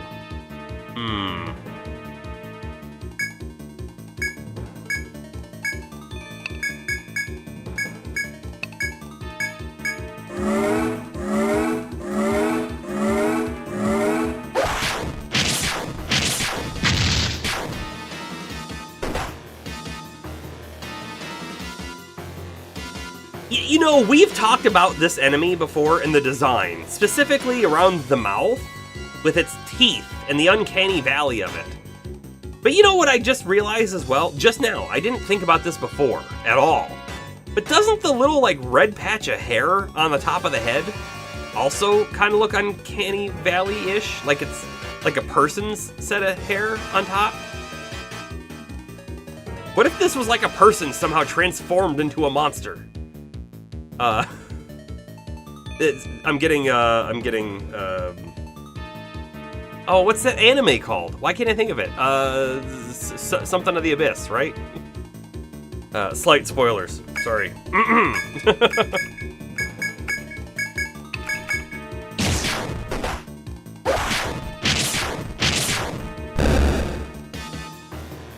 Made in Abyss, correct, that one.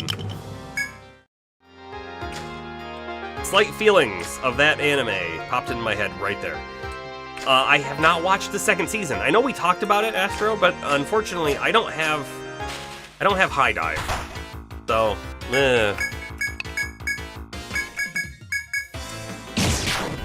kind of like Stalfos in the Lost Woods.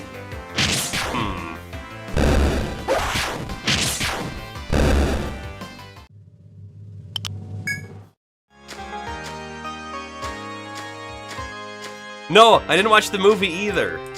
I might be able to find the movie. To be fair, or the Mercs and Lunar Lux. Yeah, those were also people. I'm gonna melee this one again.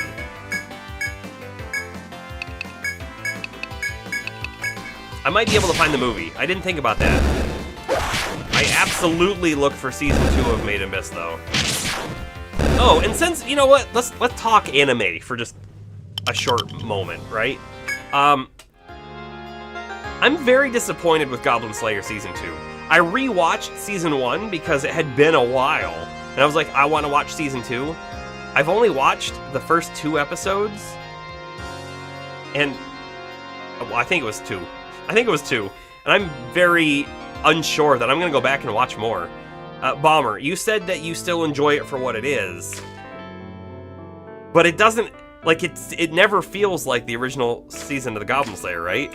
And to go along with that, I'm very upset about the animation change because, man, it's just so,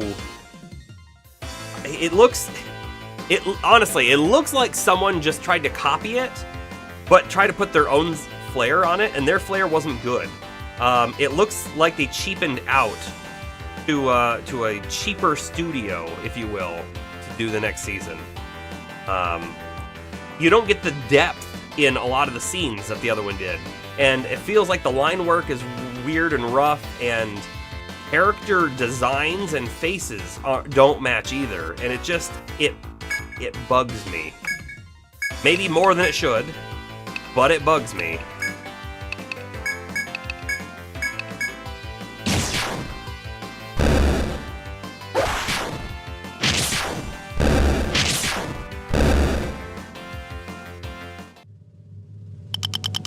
You also haven't watched more, so maybe that speaks for itself. Yeah, maybe it does. I'm just double checking. I'm pretty sure we didn't pick up another one. Yeah, okay. Yeah, I don't know. It's one of those things. And honestly, One Punch Man. I never watched the second season because I knew the animation studio changed. And I had the fears that, oh, if the animation studio's changed, I bet you quality has gone down. And if it's anything like Goblin Slayer, then that's true. I also felt that One Punch Man had a pretty succinct story. Like, yeah, you could do more, but I didn't think it needed more, and so the desire to watch the next season just never hit for me. And the next season was so many years after the first one. I watched the first season, I think, 3 times before season 2 ever was even announced, maybe.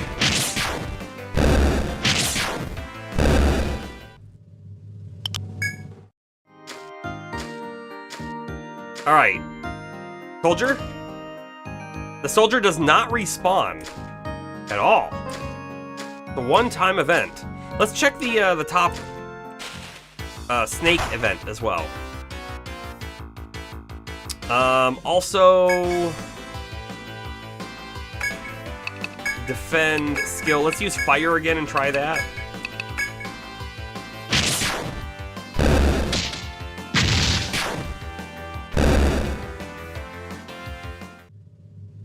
We got the eye. Now hold on. Let's talk about what happened. We killed one of them with a sword melee. We killed the other one with fire. What else happened? We got poisoned. Maybe it's conditional. Maybe you have to get afflicted by the poison in order for the eye to drop. Which is a weird conditional, but why not, right?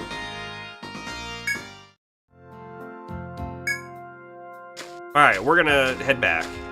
Turn that quest in, heal our characters up, and go hit the second stratum again. After I check the snake thing. Snake doesn't come back either. It's so weird how the first floor and the second floor had so many things in those dead ends for you to like interact with, good or bad, and then all of a sudden you get to floor 3 and beyond and there's nothing.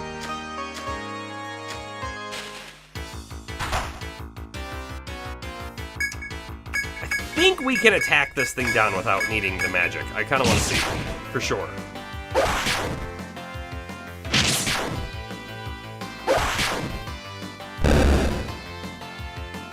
It's really rare that a season 2 is good. Some are.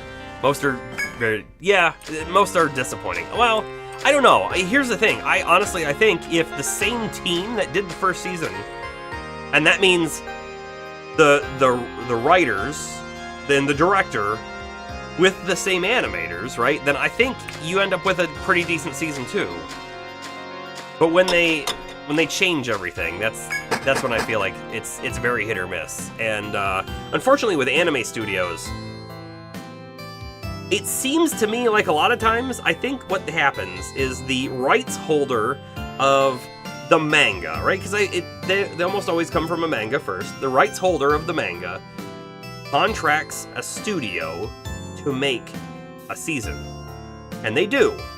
And that they go to an expensive studio who does very good work. And then when season 1 blew up, they're like, fantastic, okay, great, we have a following, let's go to slightly cheaper or maybe a lot cheaper studio and farm out 3 more seasons or something. That's kind of a negative viewpoint, but I think that might happen. Alright, Fashionista, quest complete. Obtained a Medica 3. Welcome back, kiddos. Are those really going to be used for a ring? Putting that on my finger, I don't really want to think about it. Just put it in a bag on the counter, will you, and shut it tight. The sight of those things make me a little queasy. Remember, they were insect eyes. Any new quests? No new quests. Alright, it is time to sell, to heal, and to go back into the dungeon.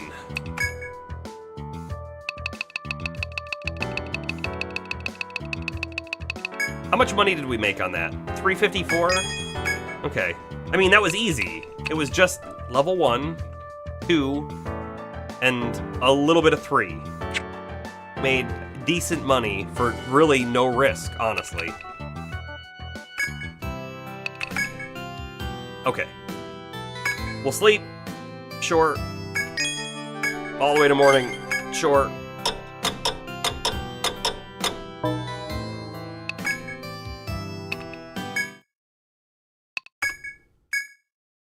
Back down. Jungle. Let's check that wall as we go up. Nothing? Okay. Let's see. Do we keep going left and exploring that direction? Or do we go back right and try the super dangerous encounter? Kind of leaning towards super dangerous encounter.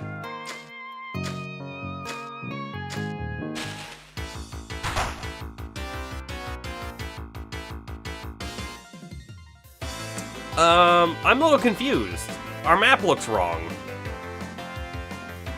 We'll look at that here in a minute. 106, lightning's good. Okay.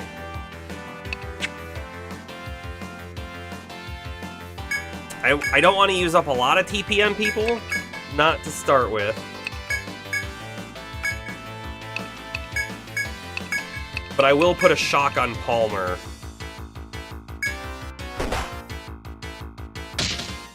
Oh, Palmer's asleep! What a waste. What a waste of everything. Well, at least this is gonna die. Let's have Astro kill it. I think. Or do we maybe we don't take the risk. Maybe we don't take the risk. We have everyone else attack it, and then the splash damage will go over. Astro killed it. Okay. You just need a nap, and then you'll be good. True. Looks like you've woken up. Just everyone normal attack. Ooh, critical. Nice job, Astro. Okay. The reason why my map is wrong is we have like 1, 2, 3 more spaces ahead of us. How did this happen? How did we make such a critical error in our mapping? Right, this isn't even the right space. Oh, I marked this after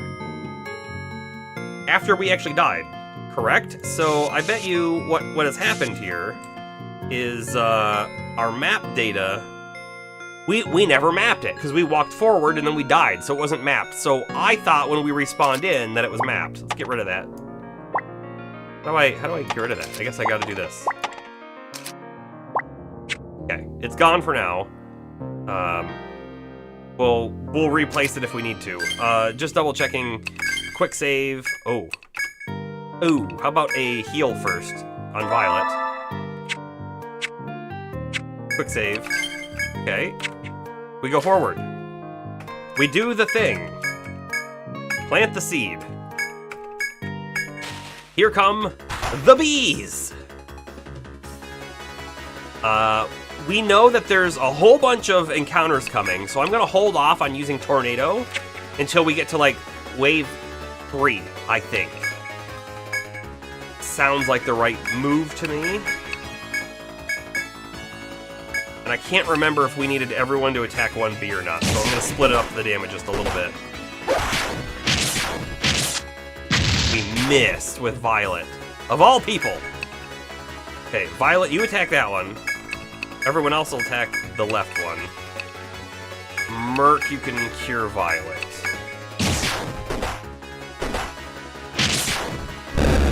Palmer's getting hit. Getting beat up.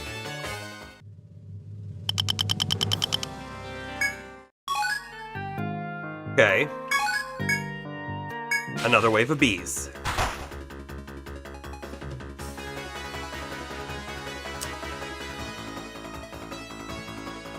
You know, part of me's thinking maybe we should really just focus all our attacks on one bee and make sure it dies.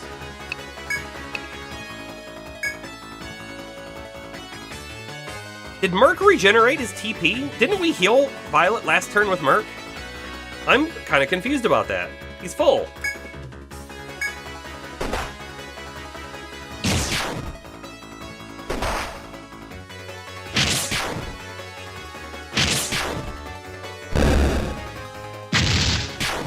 Alright. That works. Okay, and then everyone attacks. We'll use our fire. I'm not worried about wasting that TP. Not at all.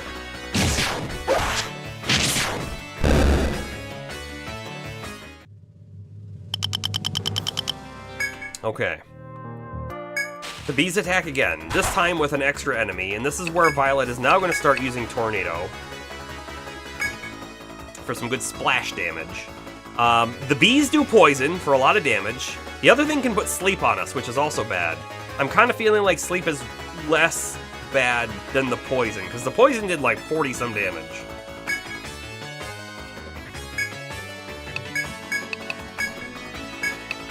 Merc can attack it, though.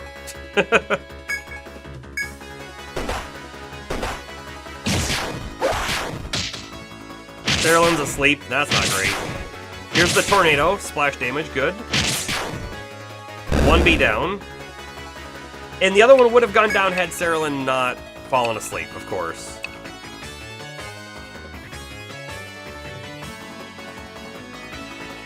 I think I'm going to have Violet attack this one, and Palmer and Astro attack the other one. That feels like the right play. Ouch! Cerulin woke up. B dead. Sleep thing dead. Okay. I think Palmer's gonna have to start the next turn with a cure.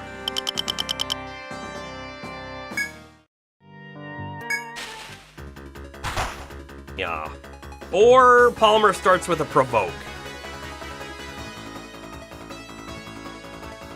Here's the deal. If Palmer uses a provoke, Merc has to cure Palmer. Cerulin is now risky to die. Violet maybe as well. It's feeling like the right play, though. And I'm going to fire a Wasp. And Astro, you're going to shelter everyone. Boy, I hope that cure comes in like now.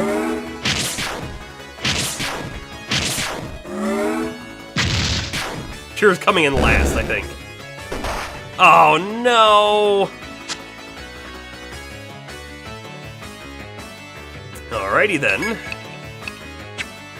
I think one fire from Cerulin kills the bee, so we will focus the sloth.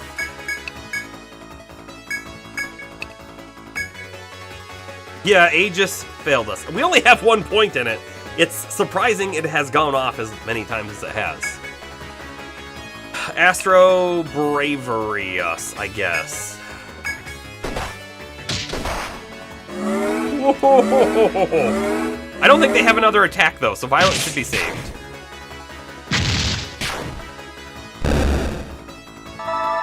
Astro doesn't last 2 turns, though. Look at that. Now down to 20.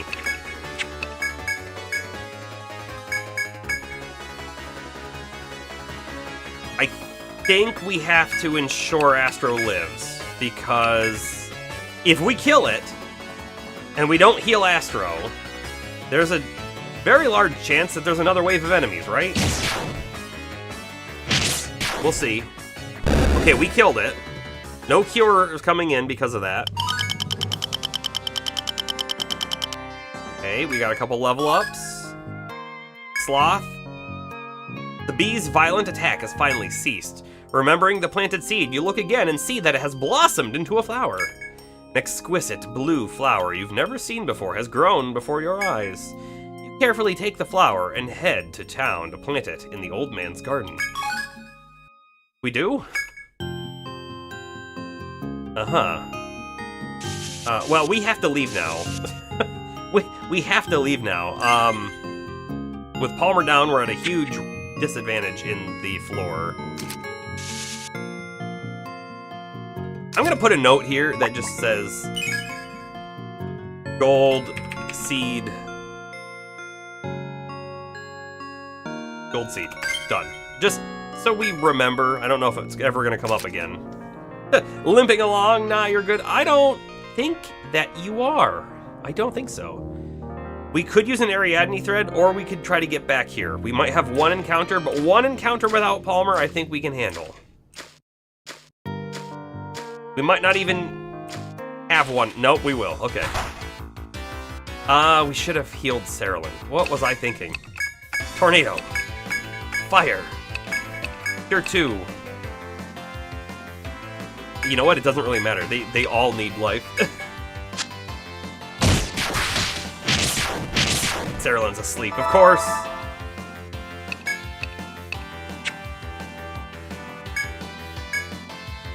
Just attack.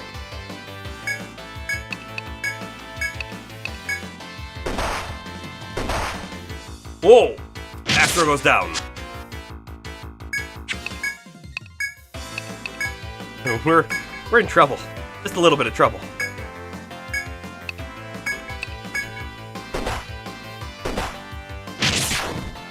on! Thank you. Okay. Whew. Whew. Alrighty.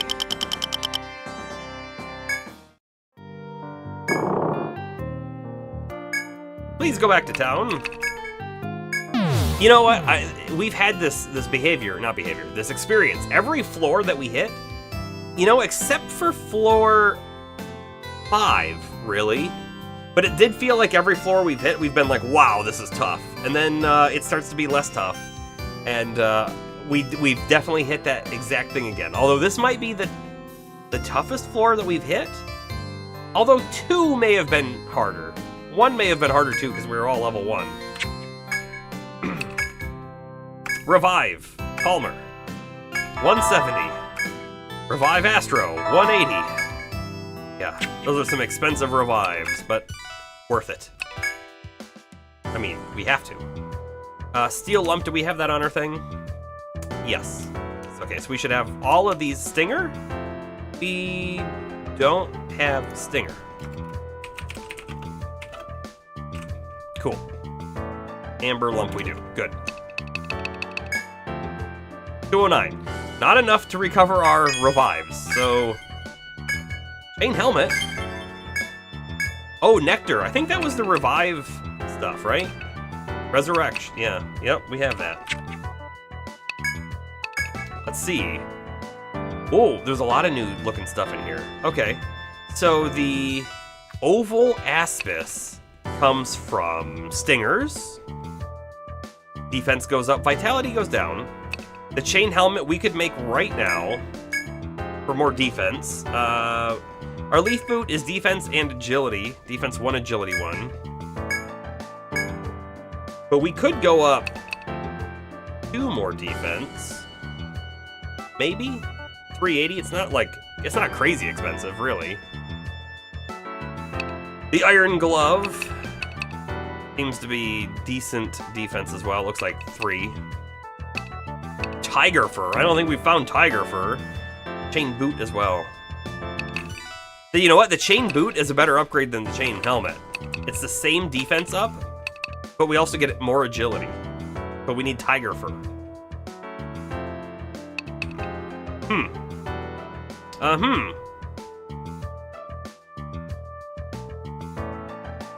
I'm not sure if I want to lose that agility. I'm really not. I'm debating it.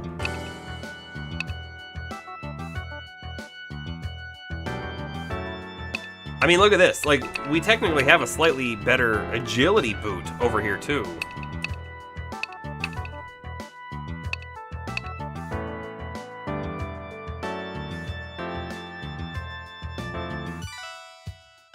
Meh for the moment. Meh for the moment. Okay, let's get out of there. Nothing new here. Okay, okay. Was there a new bow? I can't remember. The Beast Bow for Astro. We are using the Beast Bow already. Okay, so I think everyone's geared up basically as much as they could go. Basically.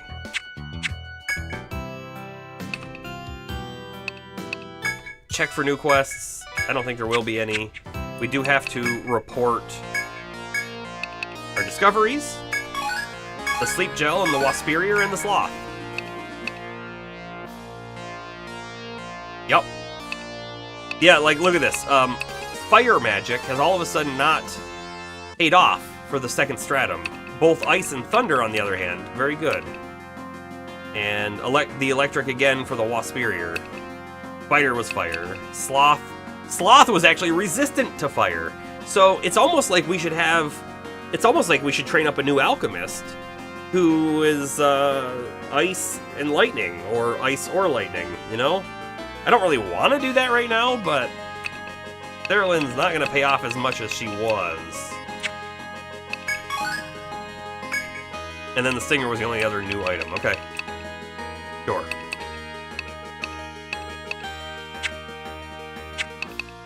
Anything new? Nothing new. Nothing new.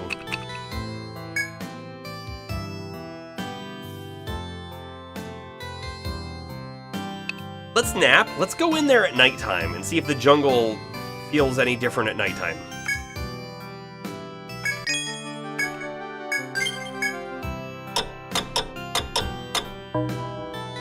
It could be way worse. It could be way worse. We'll find out. I wish it didn't face us the wrong direction.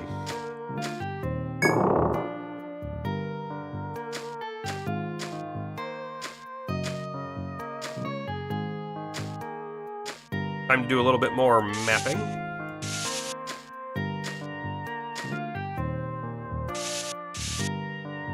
Hey look, I see a crystal door. How about that? Napping was 90N this time, wasn't it 76N yesterday? Yeah, but we're higher level now. It scales with our levels. You know, higher level adventurers need higher level beds. I think, with higher level pillows and higher level blankets. Yes. Just to remember, fire is meant. Not that we have an option.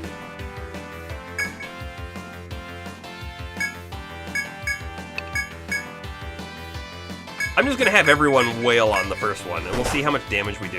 Really. Astro's asleep. We took it out. Okay. You know, the level scaling for the sleeping and napping is silly for the exact reason I just described. Hey James, how you doing? You're not wrong, but it's a gameplay mechanic. So I give it a little bit of slack.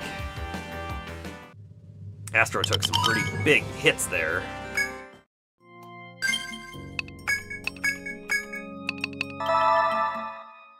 We have some skill points to spend on everyone except for Violet at the moment, so let's go ahead and do that. Maybe Provoke gets another level for more defense. Maybe we try to build into something else, or maybe we build into Aegis more. Because we've already seen how Aegis actually can save the day, right? We've seen that. It feels weird to put the point there, but that's where I'm putting the point. Cerulean, probably fire again. Because 2 more levels, this level and 1 more, we'll be able to buy Inferno, and then we'll see what it does, and I suspect, like we talked about before, it's an AoE. Yeah, and then Flame is probably a heavier single target. Merc, let's see. Refresh. I think we've already decided we need to go full on this refresh. And Astro, we took 1 level of Erasure just so we had it.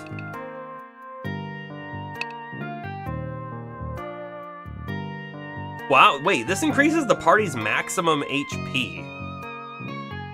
How does that work? Is this something we can use outside of combat? Huh. Weird, okay. Weird. It is very weird. I think it's very weird anyways. Let's see. Honestly, I kind of really want to get to, like, this healing, this big AoE healing. I mean, I say big, I don't know how much it is. Or Peace Ballad for TP recovery. If it also recovers Astro's TP, well then that's awesome, right? So if we get into a fight, we use Peace Ballad, everyone's TP comes back a little bit, it could really help out, especially with Merc running out of MP to cure people. We just have to get to level 7 of songs, I guess, to be there. Let's do it. Okay. We've done it. No turning back. Quick saved, so we don't have to do that again.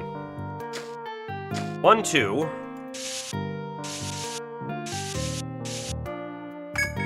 Mysterious crystal, entwined with ivy, blocks your path. It's the same exact thing as all of the other floors we've been to. And I put the thing on there, and we say, crystal!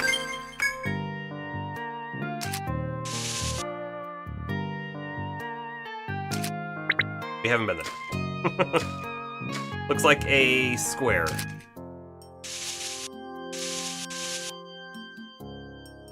We should probably try checking for secret walls right on the sides and the bottom. We'll check the side on the way up. What's my favorite game? I don't know. I don't know. I can list you a bunch of games I really enjoy, right? I now really enjoy this game. I'm having a blast with it. I don't know if I would say this is one of my favorites, however, but I'm really liking it. My favorite game in the past, I would have told you, was a Zelda game, right? At one point, it may have been A Link to the Past. At another point, it may have been Link's Awakening. And then, at another point, it may have been Ocarina of Time. All three of those, I really enjoy those games. But I don't know if I'd say that they're my favorite anymore. The newer Zelda games, I don't think are any more of a favorite than, say, Ocarina of Time was. So, like Breath of the Wild and Tears of the Kingdom, I enjoyed. They're not up there, though. I put a lot of time into Final Fantasy XI, which is the MMO, and it really ranks up there as one of my favorite games. I even went back in 2020 or 2021 and played a big chunk of it with LeCloud, actually. But as all MMOs, they become a job, and then I have less fun with them.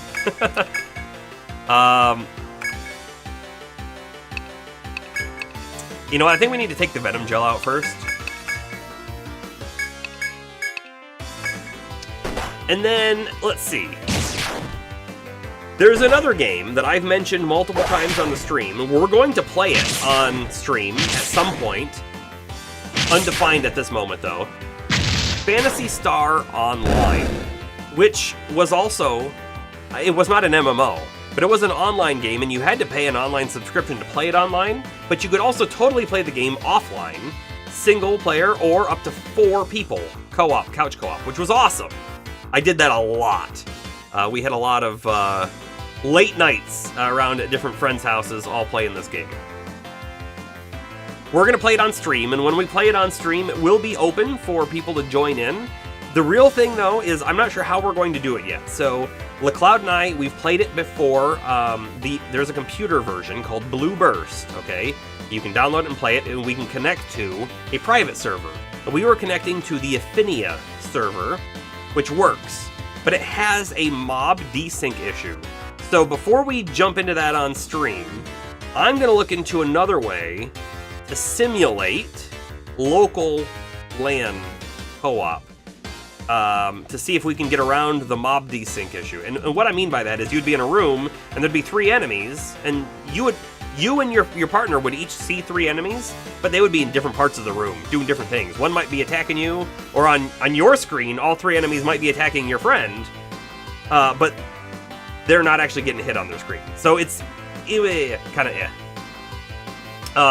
I do also really like the other Final Fantasy games as well. I wouldn't say all of them. I'm really partial to like Final Fantasy VIII.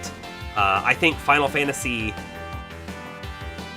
12 might technically be my favorite of the single-player ones, but 12 was built on top of 11, so it makes sense. Do I know Star Ocean? I do. That being said, though, I have only played 1, and it was on the PS2, and I enjoyed it, but I haven't played the other parts of the series, which is funny, because LeCloud loves the Star Ocean series, and it's funny how he played it a lot, and I just really didn't.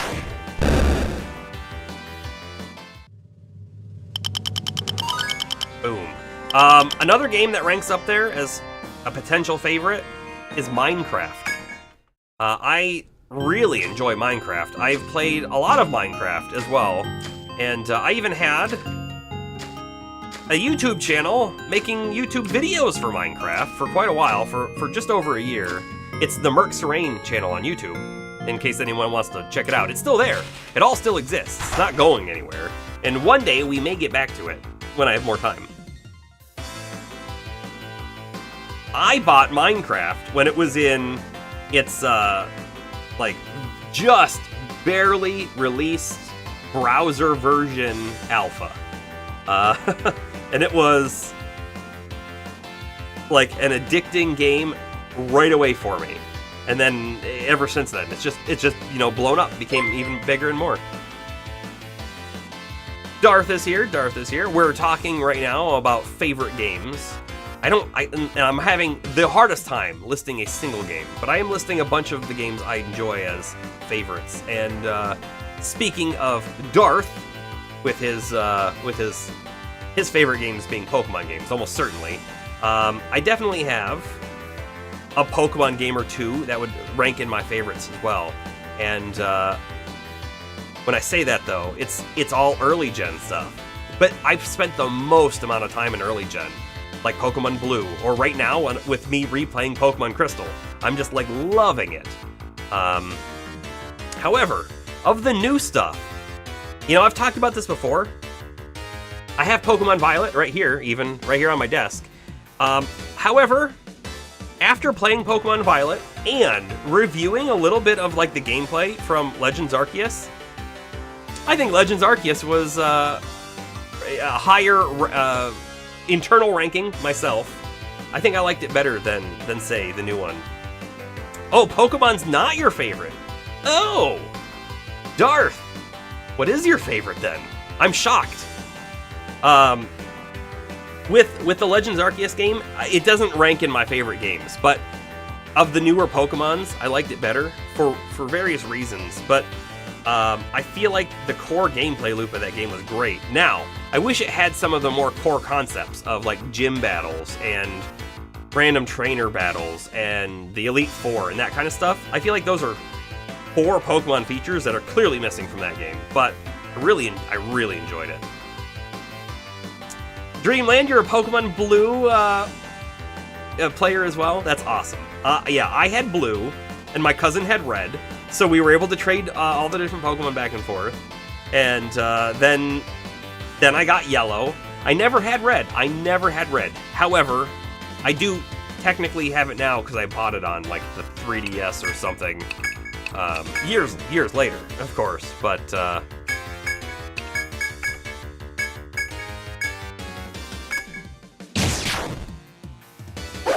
the original Pokemon game, like technically, it's not necessarily better than, say, 3rd gen. I think 3rd gen, they really perfected some things. But I had Blue, and then I had Silver, and I also got Crystal, and then I had Sapphire and Emerald. I did a lot of the first 3 gens. Tuned to Key, welcome in as part of the raid. We're playing a Blobber. We're playing an old school dungeon crawler where we are actually mapping the dungeon as we go, and we're having a blast with it. And this is a brand new Stratum. It's essentially the 2nd level, if you will, and it's really difficult. We're kind of doing a little bit of grinding around the escape point, as it's a little scary. But Metroid is your favorite game series. Okay, you know what? That's less surprising now because you have clearly mentioned it before, and your name is inspired by it. So I guess that makes sense. It makes a lot of sense, really. Oh look, a door.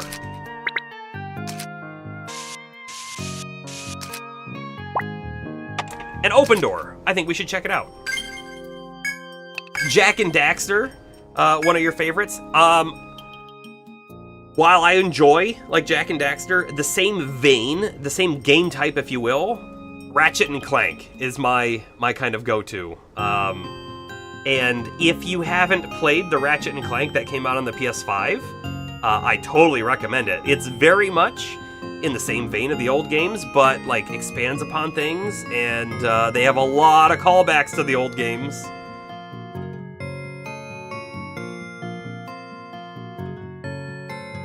Bomber, you loved the puzzles and the strategy of the 1st through 3rd gen of Pokemon games. You know what? So I was thinking about that earlier when I was like on lunch playing a little bit of Pokemon Crystal, and it's like, oh wow, you know, all the way up through the first 3 gyms, you don't get a whole lot of elemental Pokemon. It's a lot of normal types, right? And you get to like Whitney, who's the normal gym, and they're like, hey, you should use a fighting Pokemon. There like aren't any fighting Pokemon to find between between the beginning and Whitney. That's not entirely true. I'm sure you could probably get like a Poliwrath or something, but it's difficult, right? And a lot of the newer stuff, you can get almost all the different types right away. I was actually talking about this a little bit with my wife and saying that I think one of the downsides of the newer Pokemon games, this isn't supposed to be a Pokemon game talk, but one of the downsides of the newer Pokemon games, in my opinion, is how many Pokemon there are. There's so many, and I feel like the balance has been thrown off a little bit based on the typings and the placements of Pokemon you find in the world. I don't know. It's kind of a nebulous concept, but I feel like there's so many now today that they try to rightly throw in the games because having more sounds like it should be better, and having your favorite show up is obviously a good thing. But it does feel, it feels a little bloated. Astro, Metroid Prime was in your top favorite game series before you'd even gotten to play it. Metroid Prime is a very fantastic game. That is very true.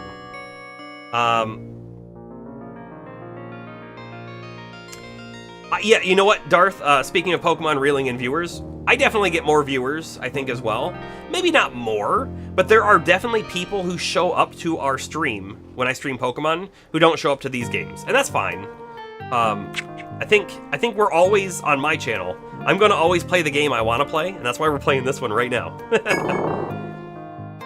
Heracross is Heracross your Oh, Heracross is available as a fighting.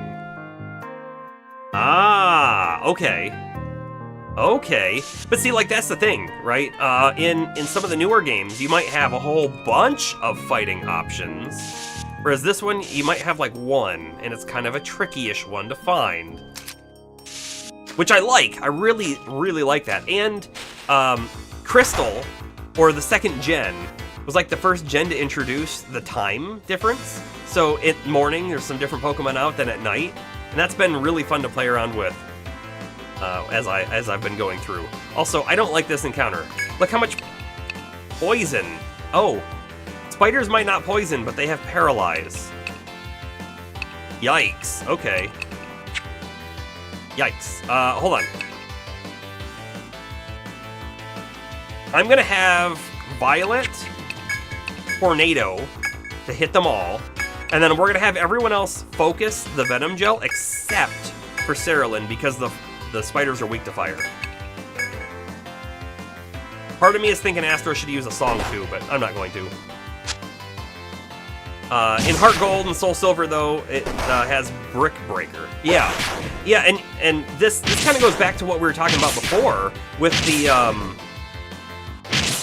There was also a Machop you can trade for.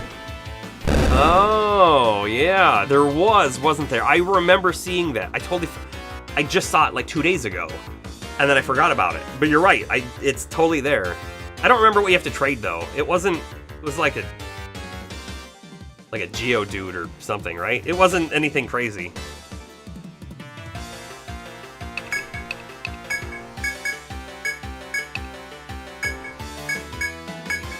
Sure, everyone attack this thing.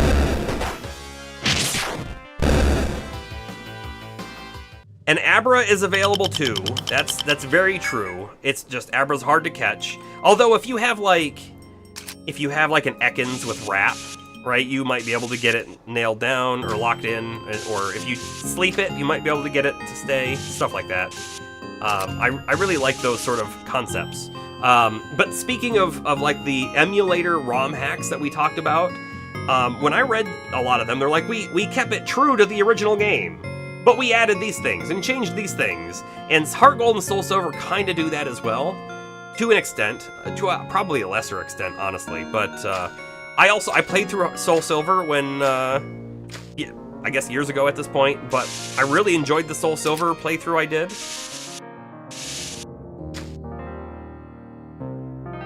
Check a couple walls here and there, I guess.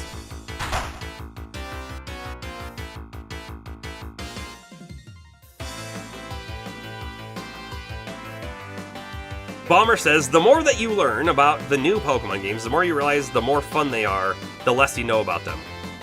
Yeah, well, that's kind of my my gameplay rule for almost any game. I don't want to know where all the things are going into it, because as soon as you know, it becomes the right thing to do, and if you do anything else, it's the wrong thing to do. But if you don't know, there is no right or wrong, it's just you exploring, and that's where I find a lot of fun. I think we had this so we could kill one and almost kill the other one. I think.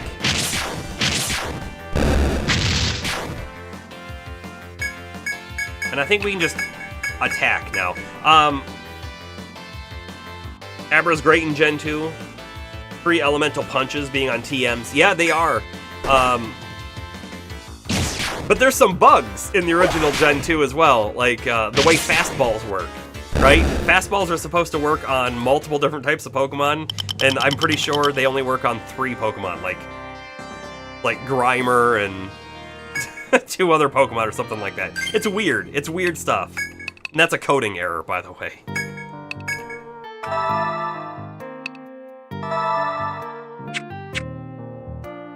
The apricorn balls were bugged. Yeah. Were they all bugged?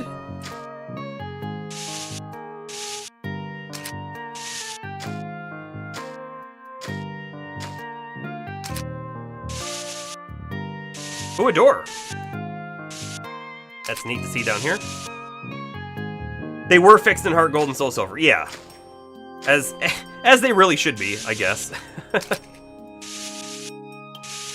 We got ourselves a door. And I'm going to do a quick save as well.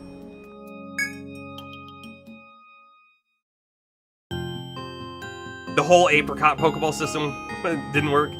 It's unfortunate, because it's a neat concept too, right? It's a neat concept, which they carried forth into future games, having, you know, the specific types of different balls, which is great.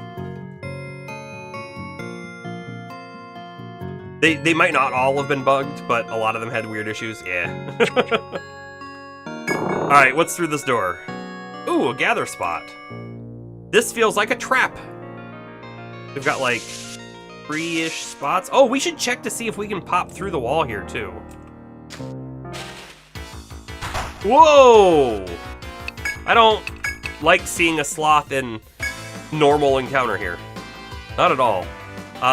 So we do that, and then I think Palmer will provoke. Cerulean will fire on the Waspirior. Merc will just hit that one, and Astro, I think, is gonna shelter. Part 2 of the DLC starts tomorrow for you, so you'll be playing that probably for a long while. And we still have no Ice Magic, Palmer, that is true.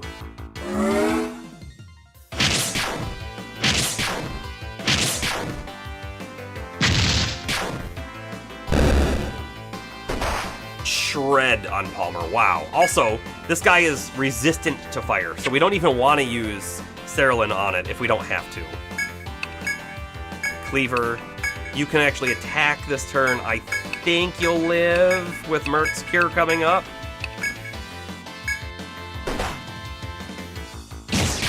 The sloth design. Oh, Palmer, come on. Where's your Aegis? It seems to lose everything that makes the real-life sloth adorable. You're not wrong. Not wrong at all about that. I mean, I have to use fire on Cerulean even though it's resistant to it.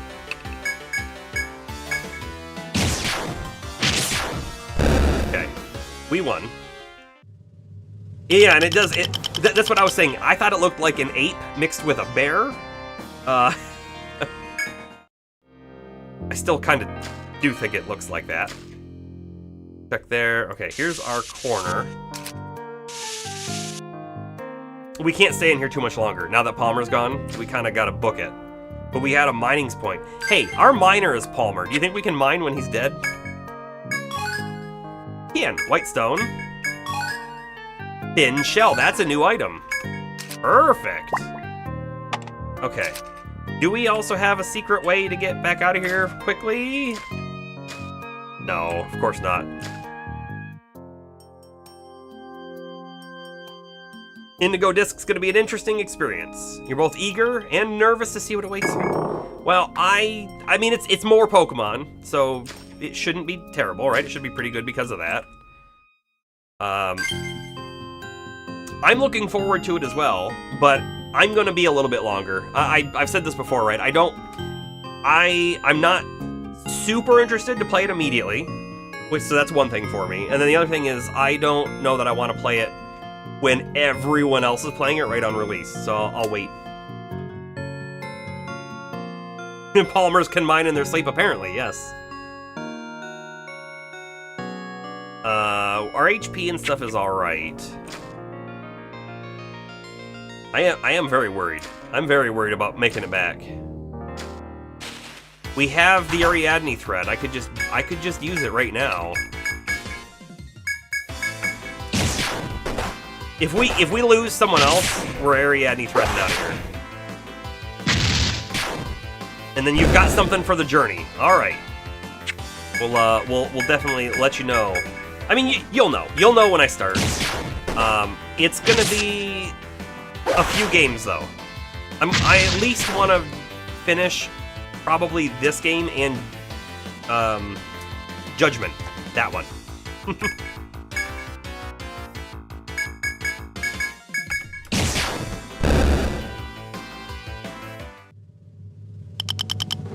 Okay. Gotta use a heal. We do. We have a nectar. We could bring you back with the item. They're expensive though, and part of me is thinking we hold on to it for emergency situations. I don't know that we're in an emergency situation just yet. We're getting close to one, kind of, but I think we can go just a little bit more. These things are terrible, though.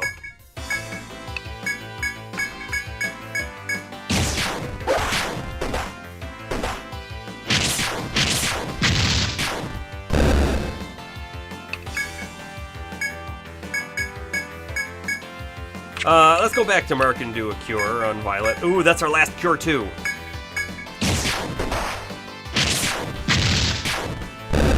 Good.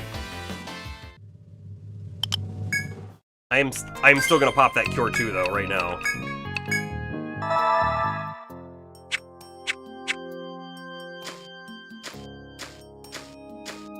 We probably have one encounter left. Yeah, we do. We go after Venom Gel first.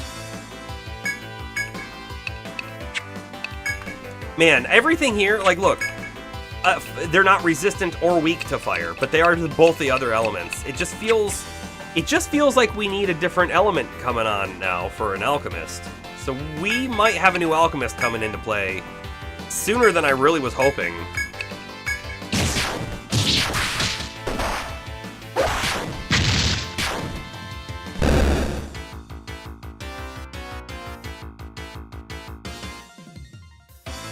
Well, have a good night, Darth. Slay the laundry monster. The ever-growing laundry monster.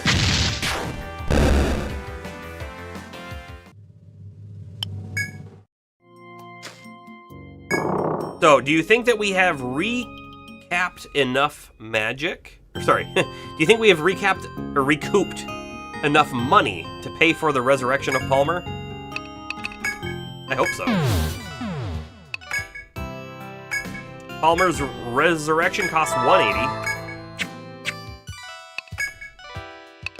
Selling our items. Thin Shell is new for 300. That's nice.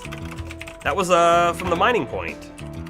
Now, look, this all of a sudden is telling us, oh boy, Thin Shells and White Stones, if you had a lot of mining potential from some rangers, you might be able to make a good chunk of money out on some of these floors. And we have Steel Lump, right? Yes, okay. 616, we came out ahead. Broad Axe. Okay. Let's see it. Well, first off, 5 more light wood, and we get a new bow that's called a sling. We lose strength, we lose technique, but we gain attack. We gain a lot? Hold on. We're currently at 44. We go up to 48.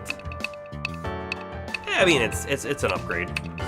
However, we have a 44 attack broad axe. Our current sword is 29 attack, 3 strength.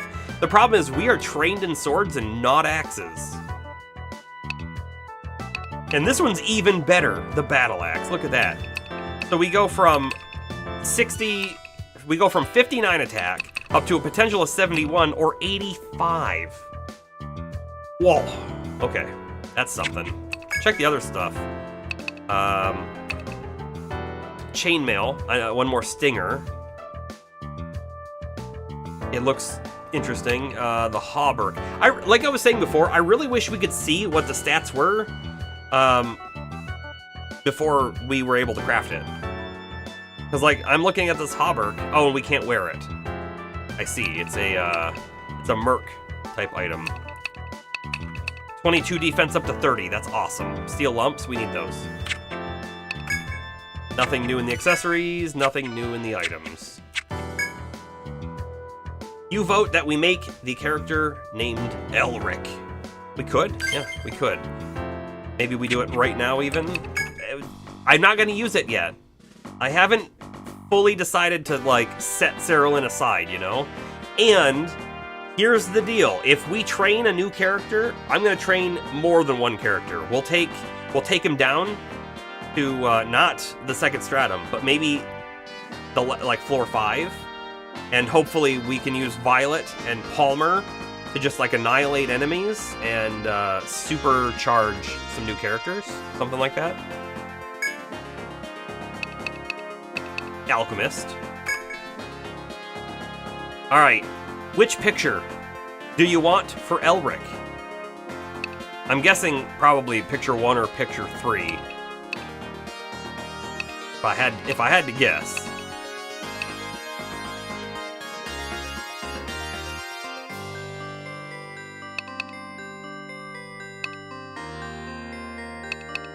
You know, they all have that big gauntlet on. I wonder if those gauntlets are how they cast their magic.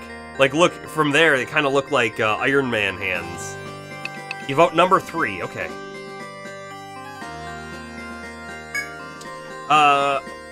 You should mention, Darth, that the thing you're most worried about is the new TMs this half of the DLC will have. Interesting. Elric. You're going for some coffee, Dreamland? Alright, alright.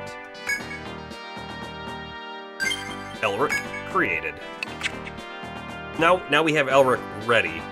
I'm not ready to swap Cerulean just yet. Because it's going to take time to train up at least a replacement, right? Check for quests? I don't know. Nope.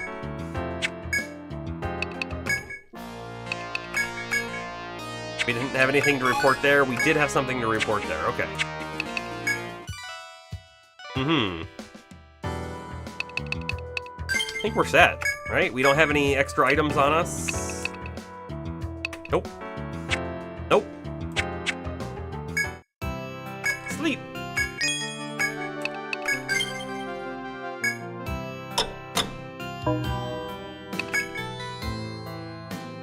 We should probably, I feel like, make a Dark Hunter as well. And I think that's what they're called. The whip users. Just to see, like, if it's something that we think we need to swap into the party at any point, we'll have one available. Although I'm more thinking, like, if we did a new team, we might want to have 2 alchemists training up, one for lightning and one for ice, and then a 3rd character being a ranger. That's kind of what I'm feeling.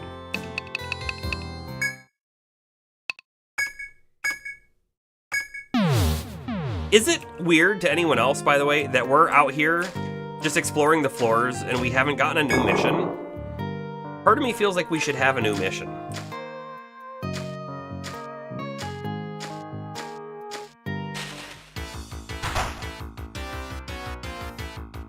Oh, we got the preemptive attack on this one. That's great.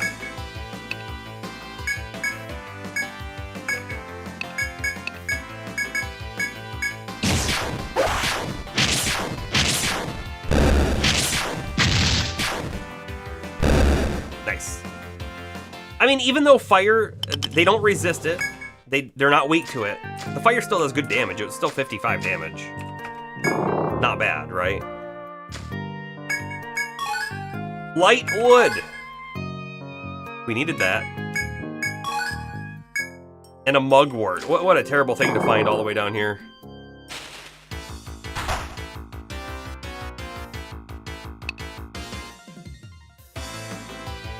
Sorry, I'm just thinking like what I want to do in this moment and which direction I want to go.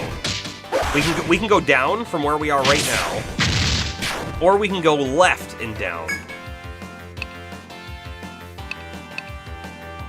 All right, everyone's gonna attack the right one except Sarah's gonna attack the left one. I think that's what we got to do.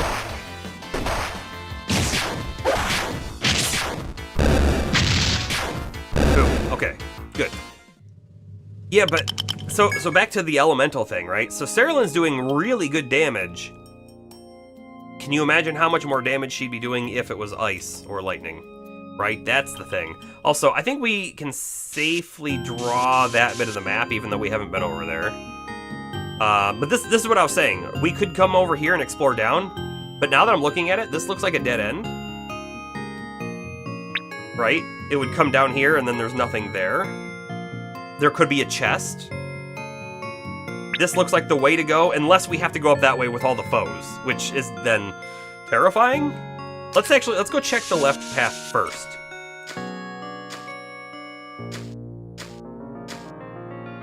Because it's almost certainly a dead end. Ooh, single sloth.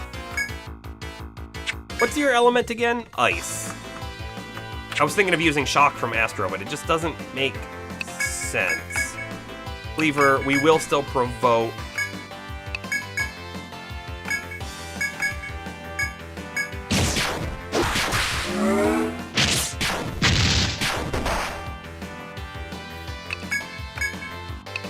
We will defend with Palmer on that turn. And try to cure him as well. Youch. I'm glad we defended, or else Palmer would be dead again. You know what? Let's defend, even though I don't think we need to. Yeah, there we go. Perfect. Perfect. Bent Claw. That's a new item, right? Sure was. Sure was. And also, I think we have some skill points to spend. We've got one on Saralyn, one on Merc, one on Violet? Sorry, no. Merc and Violet. Those are the only ones. Alright, so we wasted our point here on Freezer. We could use a point on Blazer and actually use it. We could, because we use fire every turn, I guess. Yeah. I'm so saddened by how that works out.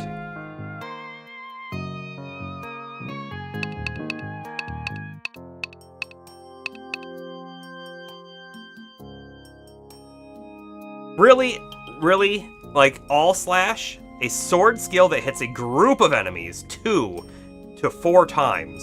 An AoE multi-hit sounds amazing. What does this say? Damage up 50%, 3-hit attack. May hit 4 times. Okay, so it starts off only doing 2 potential times. That sounds awesome, but in order to get there, you have to get 2 hit, which also, by the way, sounds awesome. But in order to get 2 hit, you have to have 5 levels in axes.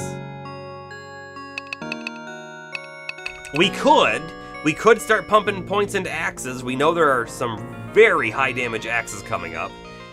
So if we did that, we'd be able to swap into them and outperform our sword damage. However, we would lose out on Cleaver and Tornado because they are sword skills, right? It just feels like... It really feels like we should just specialize in sword path. So along with that, I'm going to put a point in Cleaver. Oh, and Merc has a point too. Refresh it goes. Confusion's actually a really great one to be able to get rid of, right? Violet almost killed our team when she was confused once.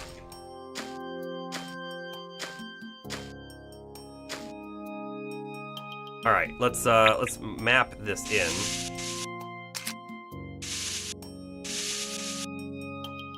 There's something here. We're actually gonna do a quick save because I'm scared. Don't branch Violet, keep the swords. Yeah. So the thing is though that if you do the branch and you go swords and axes, you get that 2-hit, and then you get the all slash, and I feel like that's really strong. Like I almost want to make a Landsnecht who specialize very specifically to do that.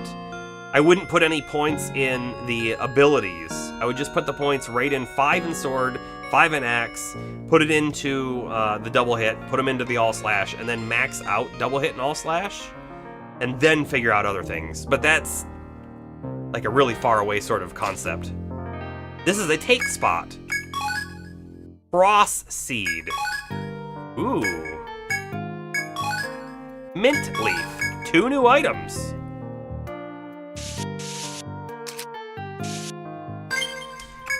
We needed a seed that looked like a star. I don't think that's it. Why is this item yellow? Do we think this item might be really rare? I don't know. All right, so our chop is done, our take is done. We do have 2 mines left. However, we have no easy way to get down to that mining point we found, so we'll forget about it for now.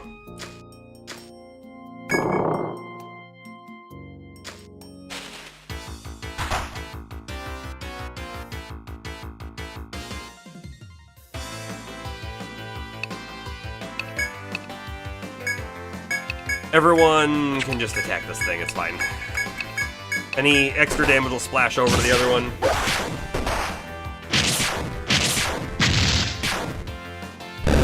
You know, maybe I'm playing this wrong. Maybe Palmer should be provoking for these slimes.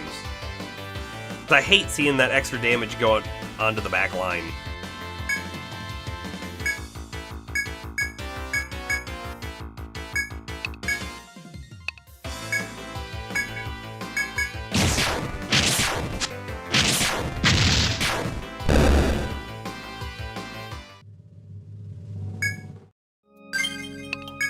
Heal up. We'll use Palmer to heal. Actually, you know, we're getting 6 HP back a turn. Let's hold off for just a minute. This might be a terrible mistake, but let's hold off.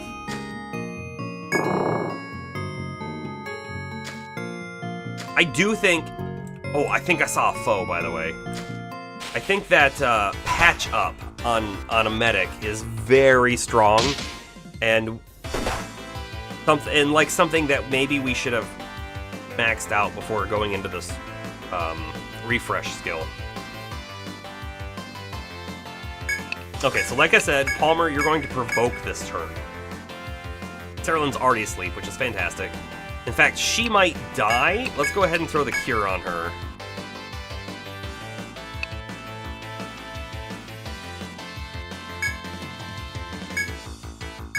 I'm gonna throw Bravery out. She did die.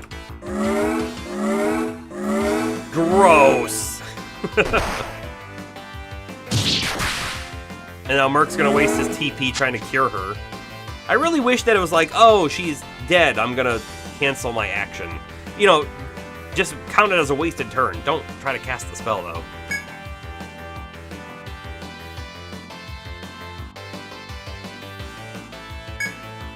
I'm kind of thinking Violet might be able to kill it on her own, so I'm going to have everyone else attack the other one. Yes, she did. Now, of course, Palmer's asleep. He's going to get hit next. Sure did. Killed it. We killed it.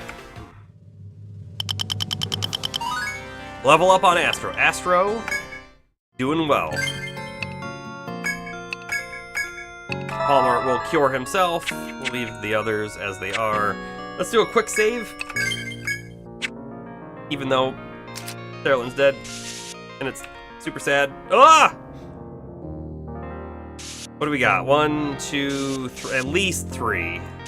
That goes over a little bit, and there's definitely a little island, like right here. In fact, I think it does that, but I'm not certain it does that. We're not ready to do a F.O.E missing a character. It's not a thing we can do, so we're gonna back away. It seems to do a little circle. I bet you that is... Oops. It's supposed to be one that you avoid.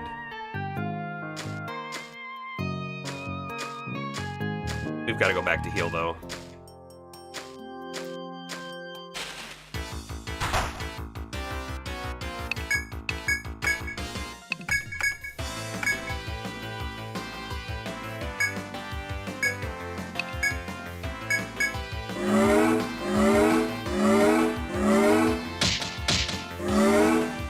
Yikes! Hate to see that. Sleep on 2 of our characters. And then they're only going to hit Palmer because he's provoked.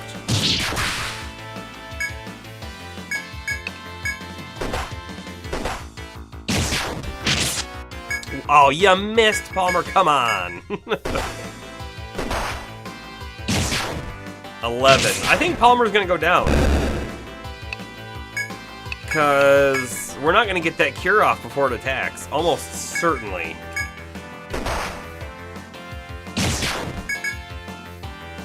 We're in a bad spot, turns out. I mean, we're fine. We're just not in the best of situations here. This floor has proven to be very dangerous. Very, very dangerous. At least there's a quick way out and back in, right?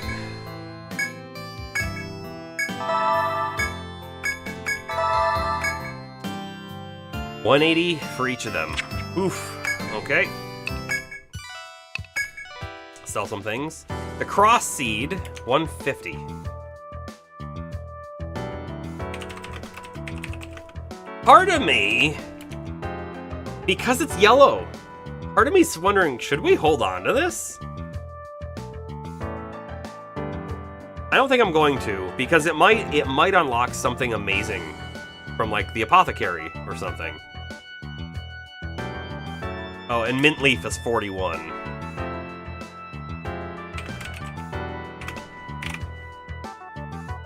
And light wood is also new.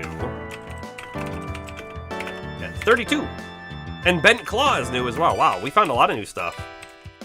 What is that, 30?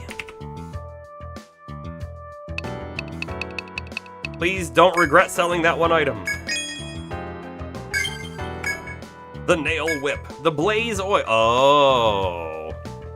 It almost certainly made the blaze oil, right? Freeze oil, shock oil. Wow. Okay.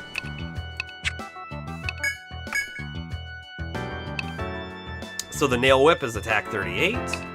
The edge whip, we have no idea. Dumb vine to find that out. We have a heat aspis. You need iron shells for it. Trying to understand exactly what our stats are. So, hold on, if I go to something we can't wear on him, like this, we're at 38 defense. We go up to 45 defense from that. We go from 30 vitality, though, down to 29. So we lose 1 vitality, but we gain a lot of defense. We want that.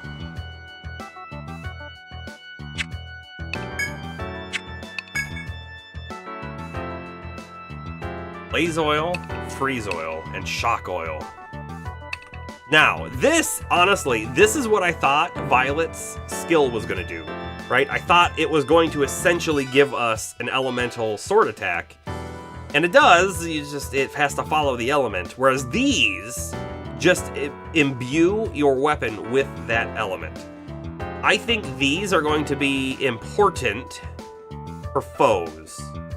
Specifically that room that's down there that has a whole lot of foes in it. When we walk in there, we're going to do reconnaissance first, right? We're going to go in there and save the game first and then fight them and see, oh, are they weak to something else. And then we might have to buy one of these, or two of these. You're heading out early, Bomber? Alright, alright. Have a good night.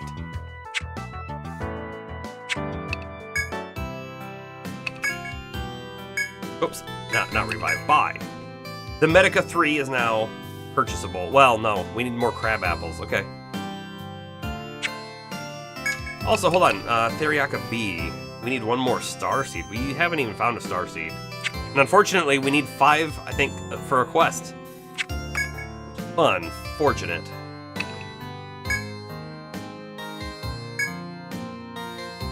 Sleeping for 95.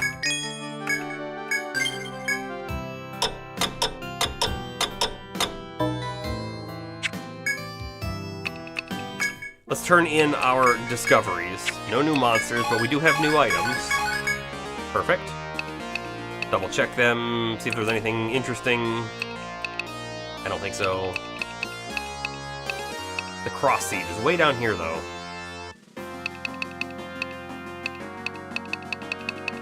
Sure, done. Let's go back in.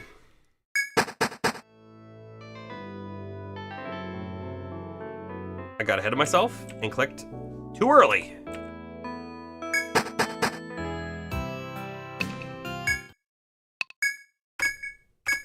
Here we go.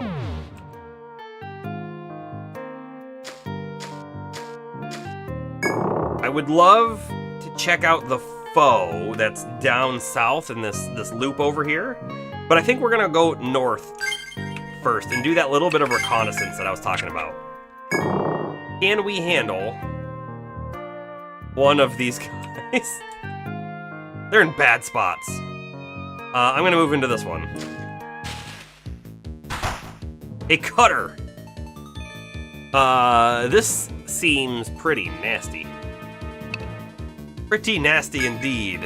Let's do ourselves a cleaver. Let's do ourselves a provoke. Throw up a fire. I don't want to preemptively waste your magic, Merc, although we probably should be preemptively casting Cure on Palmer. Shelter to start with.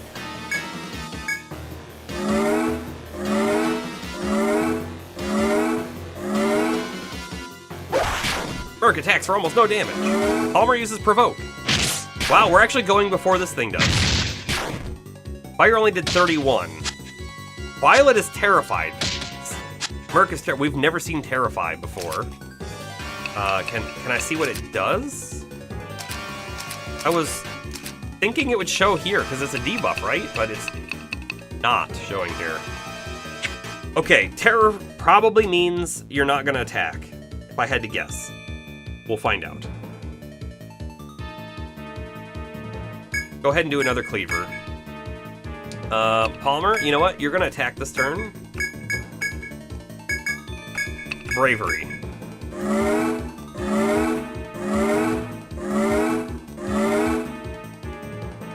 Merc was too terrified to move. Violet too terrified to move. Oh, Palmer got hit really, really hard. Uh-huh. I don't think we have anything that can get rid of terror. Does it even say how long it lasts for? It doesn't.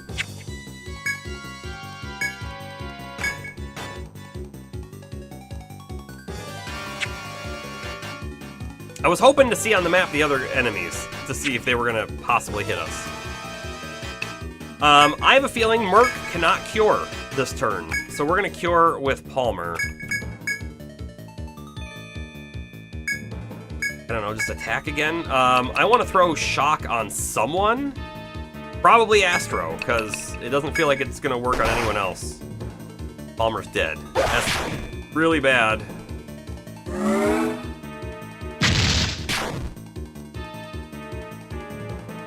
This terror is just terrible.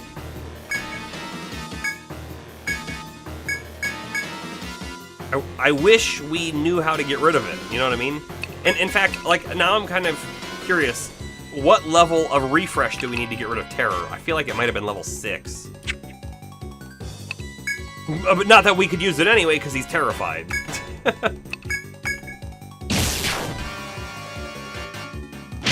Oh, Violet used Cleaver. Oh, so Terror isn't a guaranteed no action.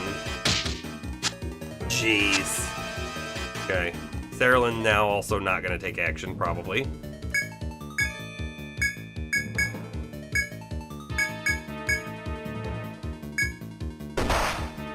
Goodbye, Merc!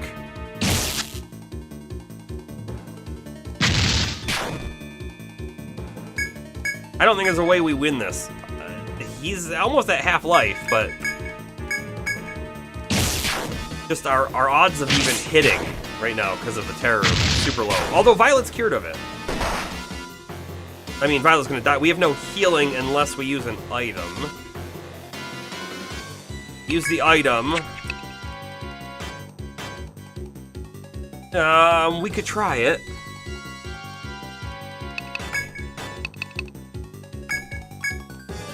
We'll see. I don't know if it's worth it. We'll find out. There goes the terror again. Fantastic.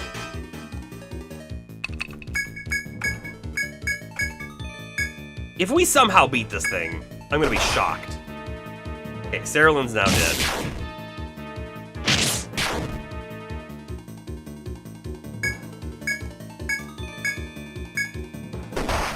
Violet's now dead. It's now all up to Astro.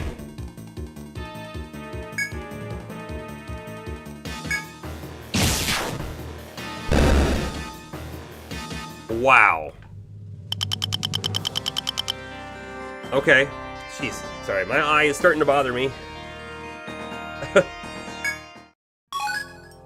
New monster. We can actually get out of here. We can do it. Man, I'm sorry, everyone. My eye is just really bugging me. Let's hit the save here. Unfortunately, because of this, I'm feeling like I'm gonna end.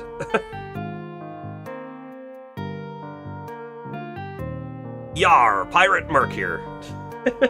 Have a good night, everyone. I gotta go take care of this. We'll be back on Friday. Playing on Friday, playing on something, maybe co-op Monster Hunter. Anyways, see ya.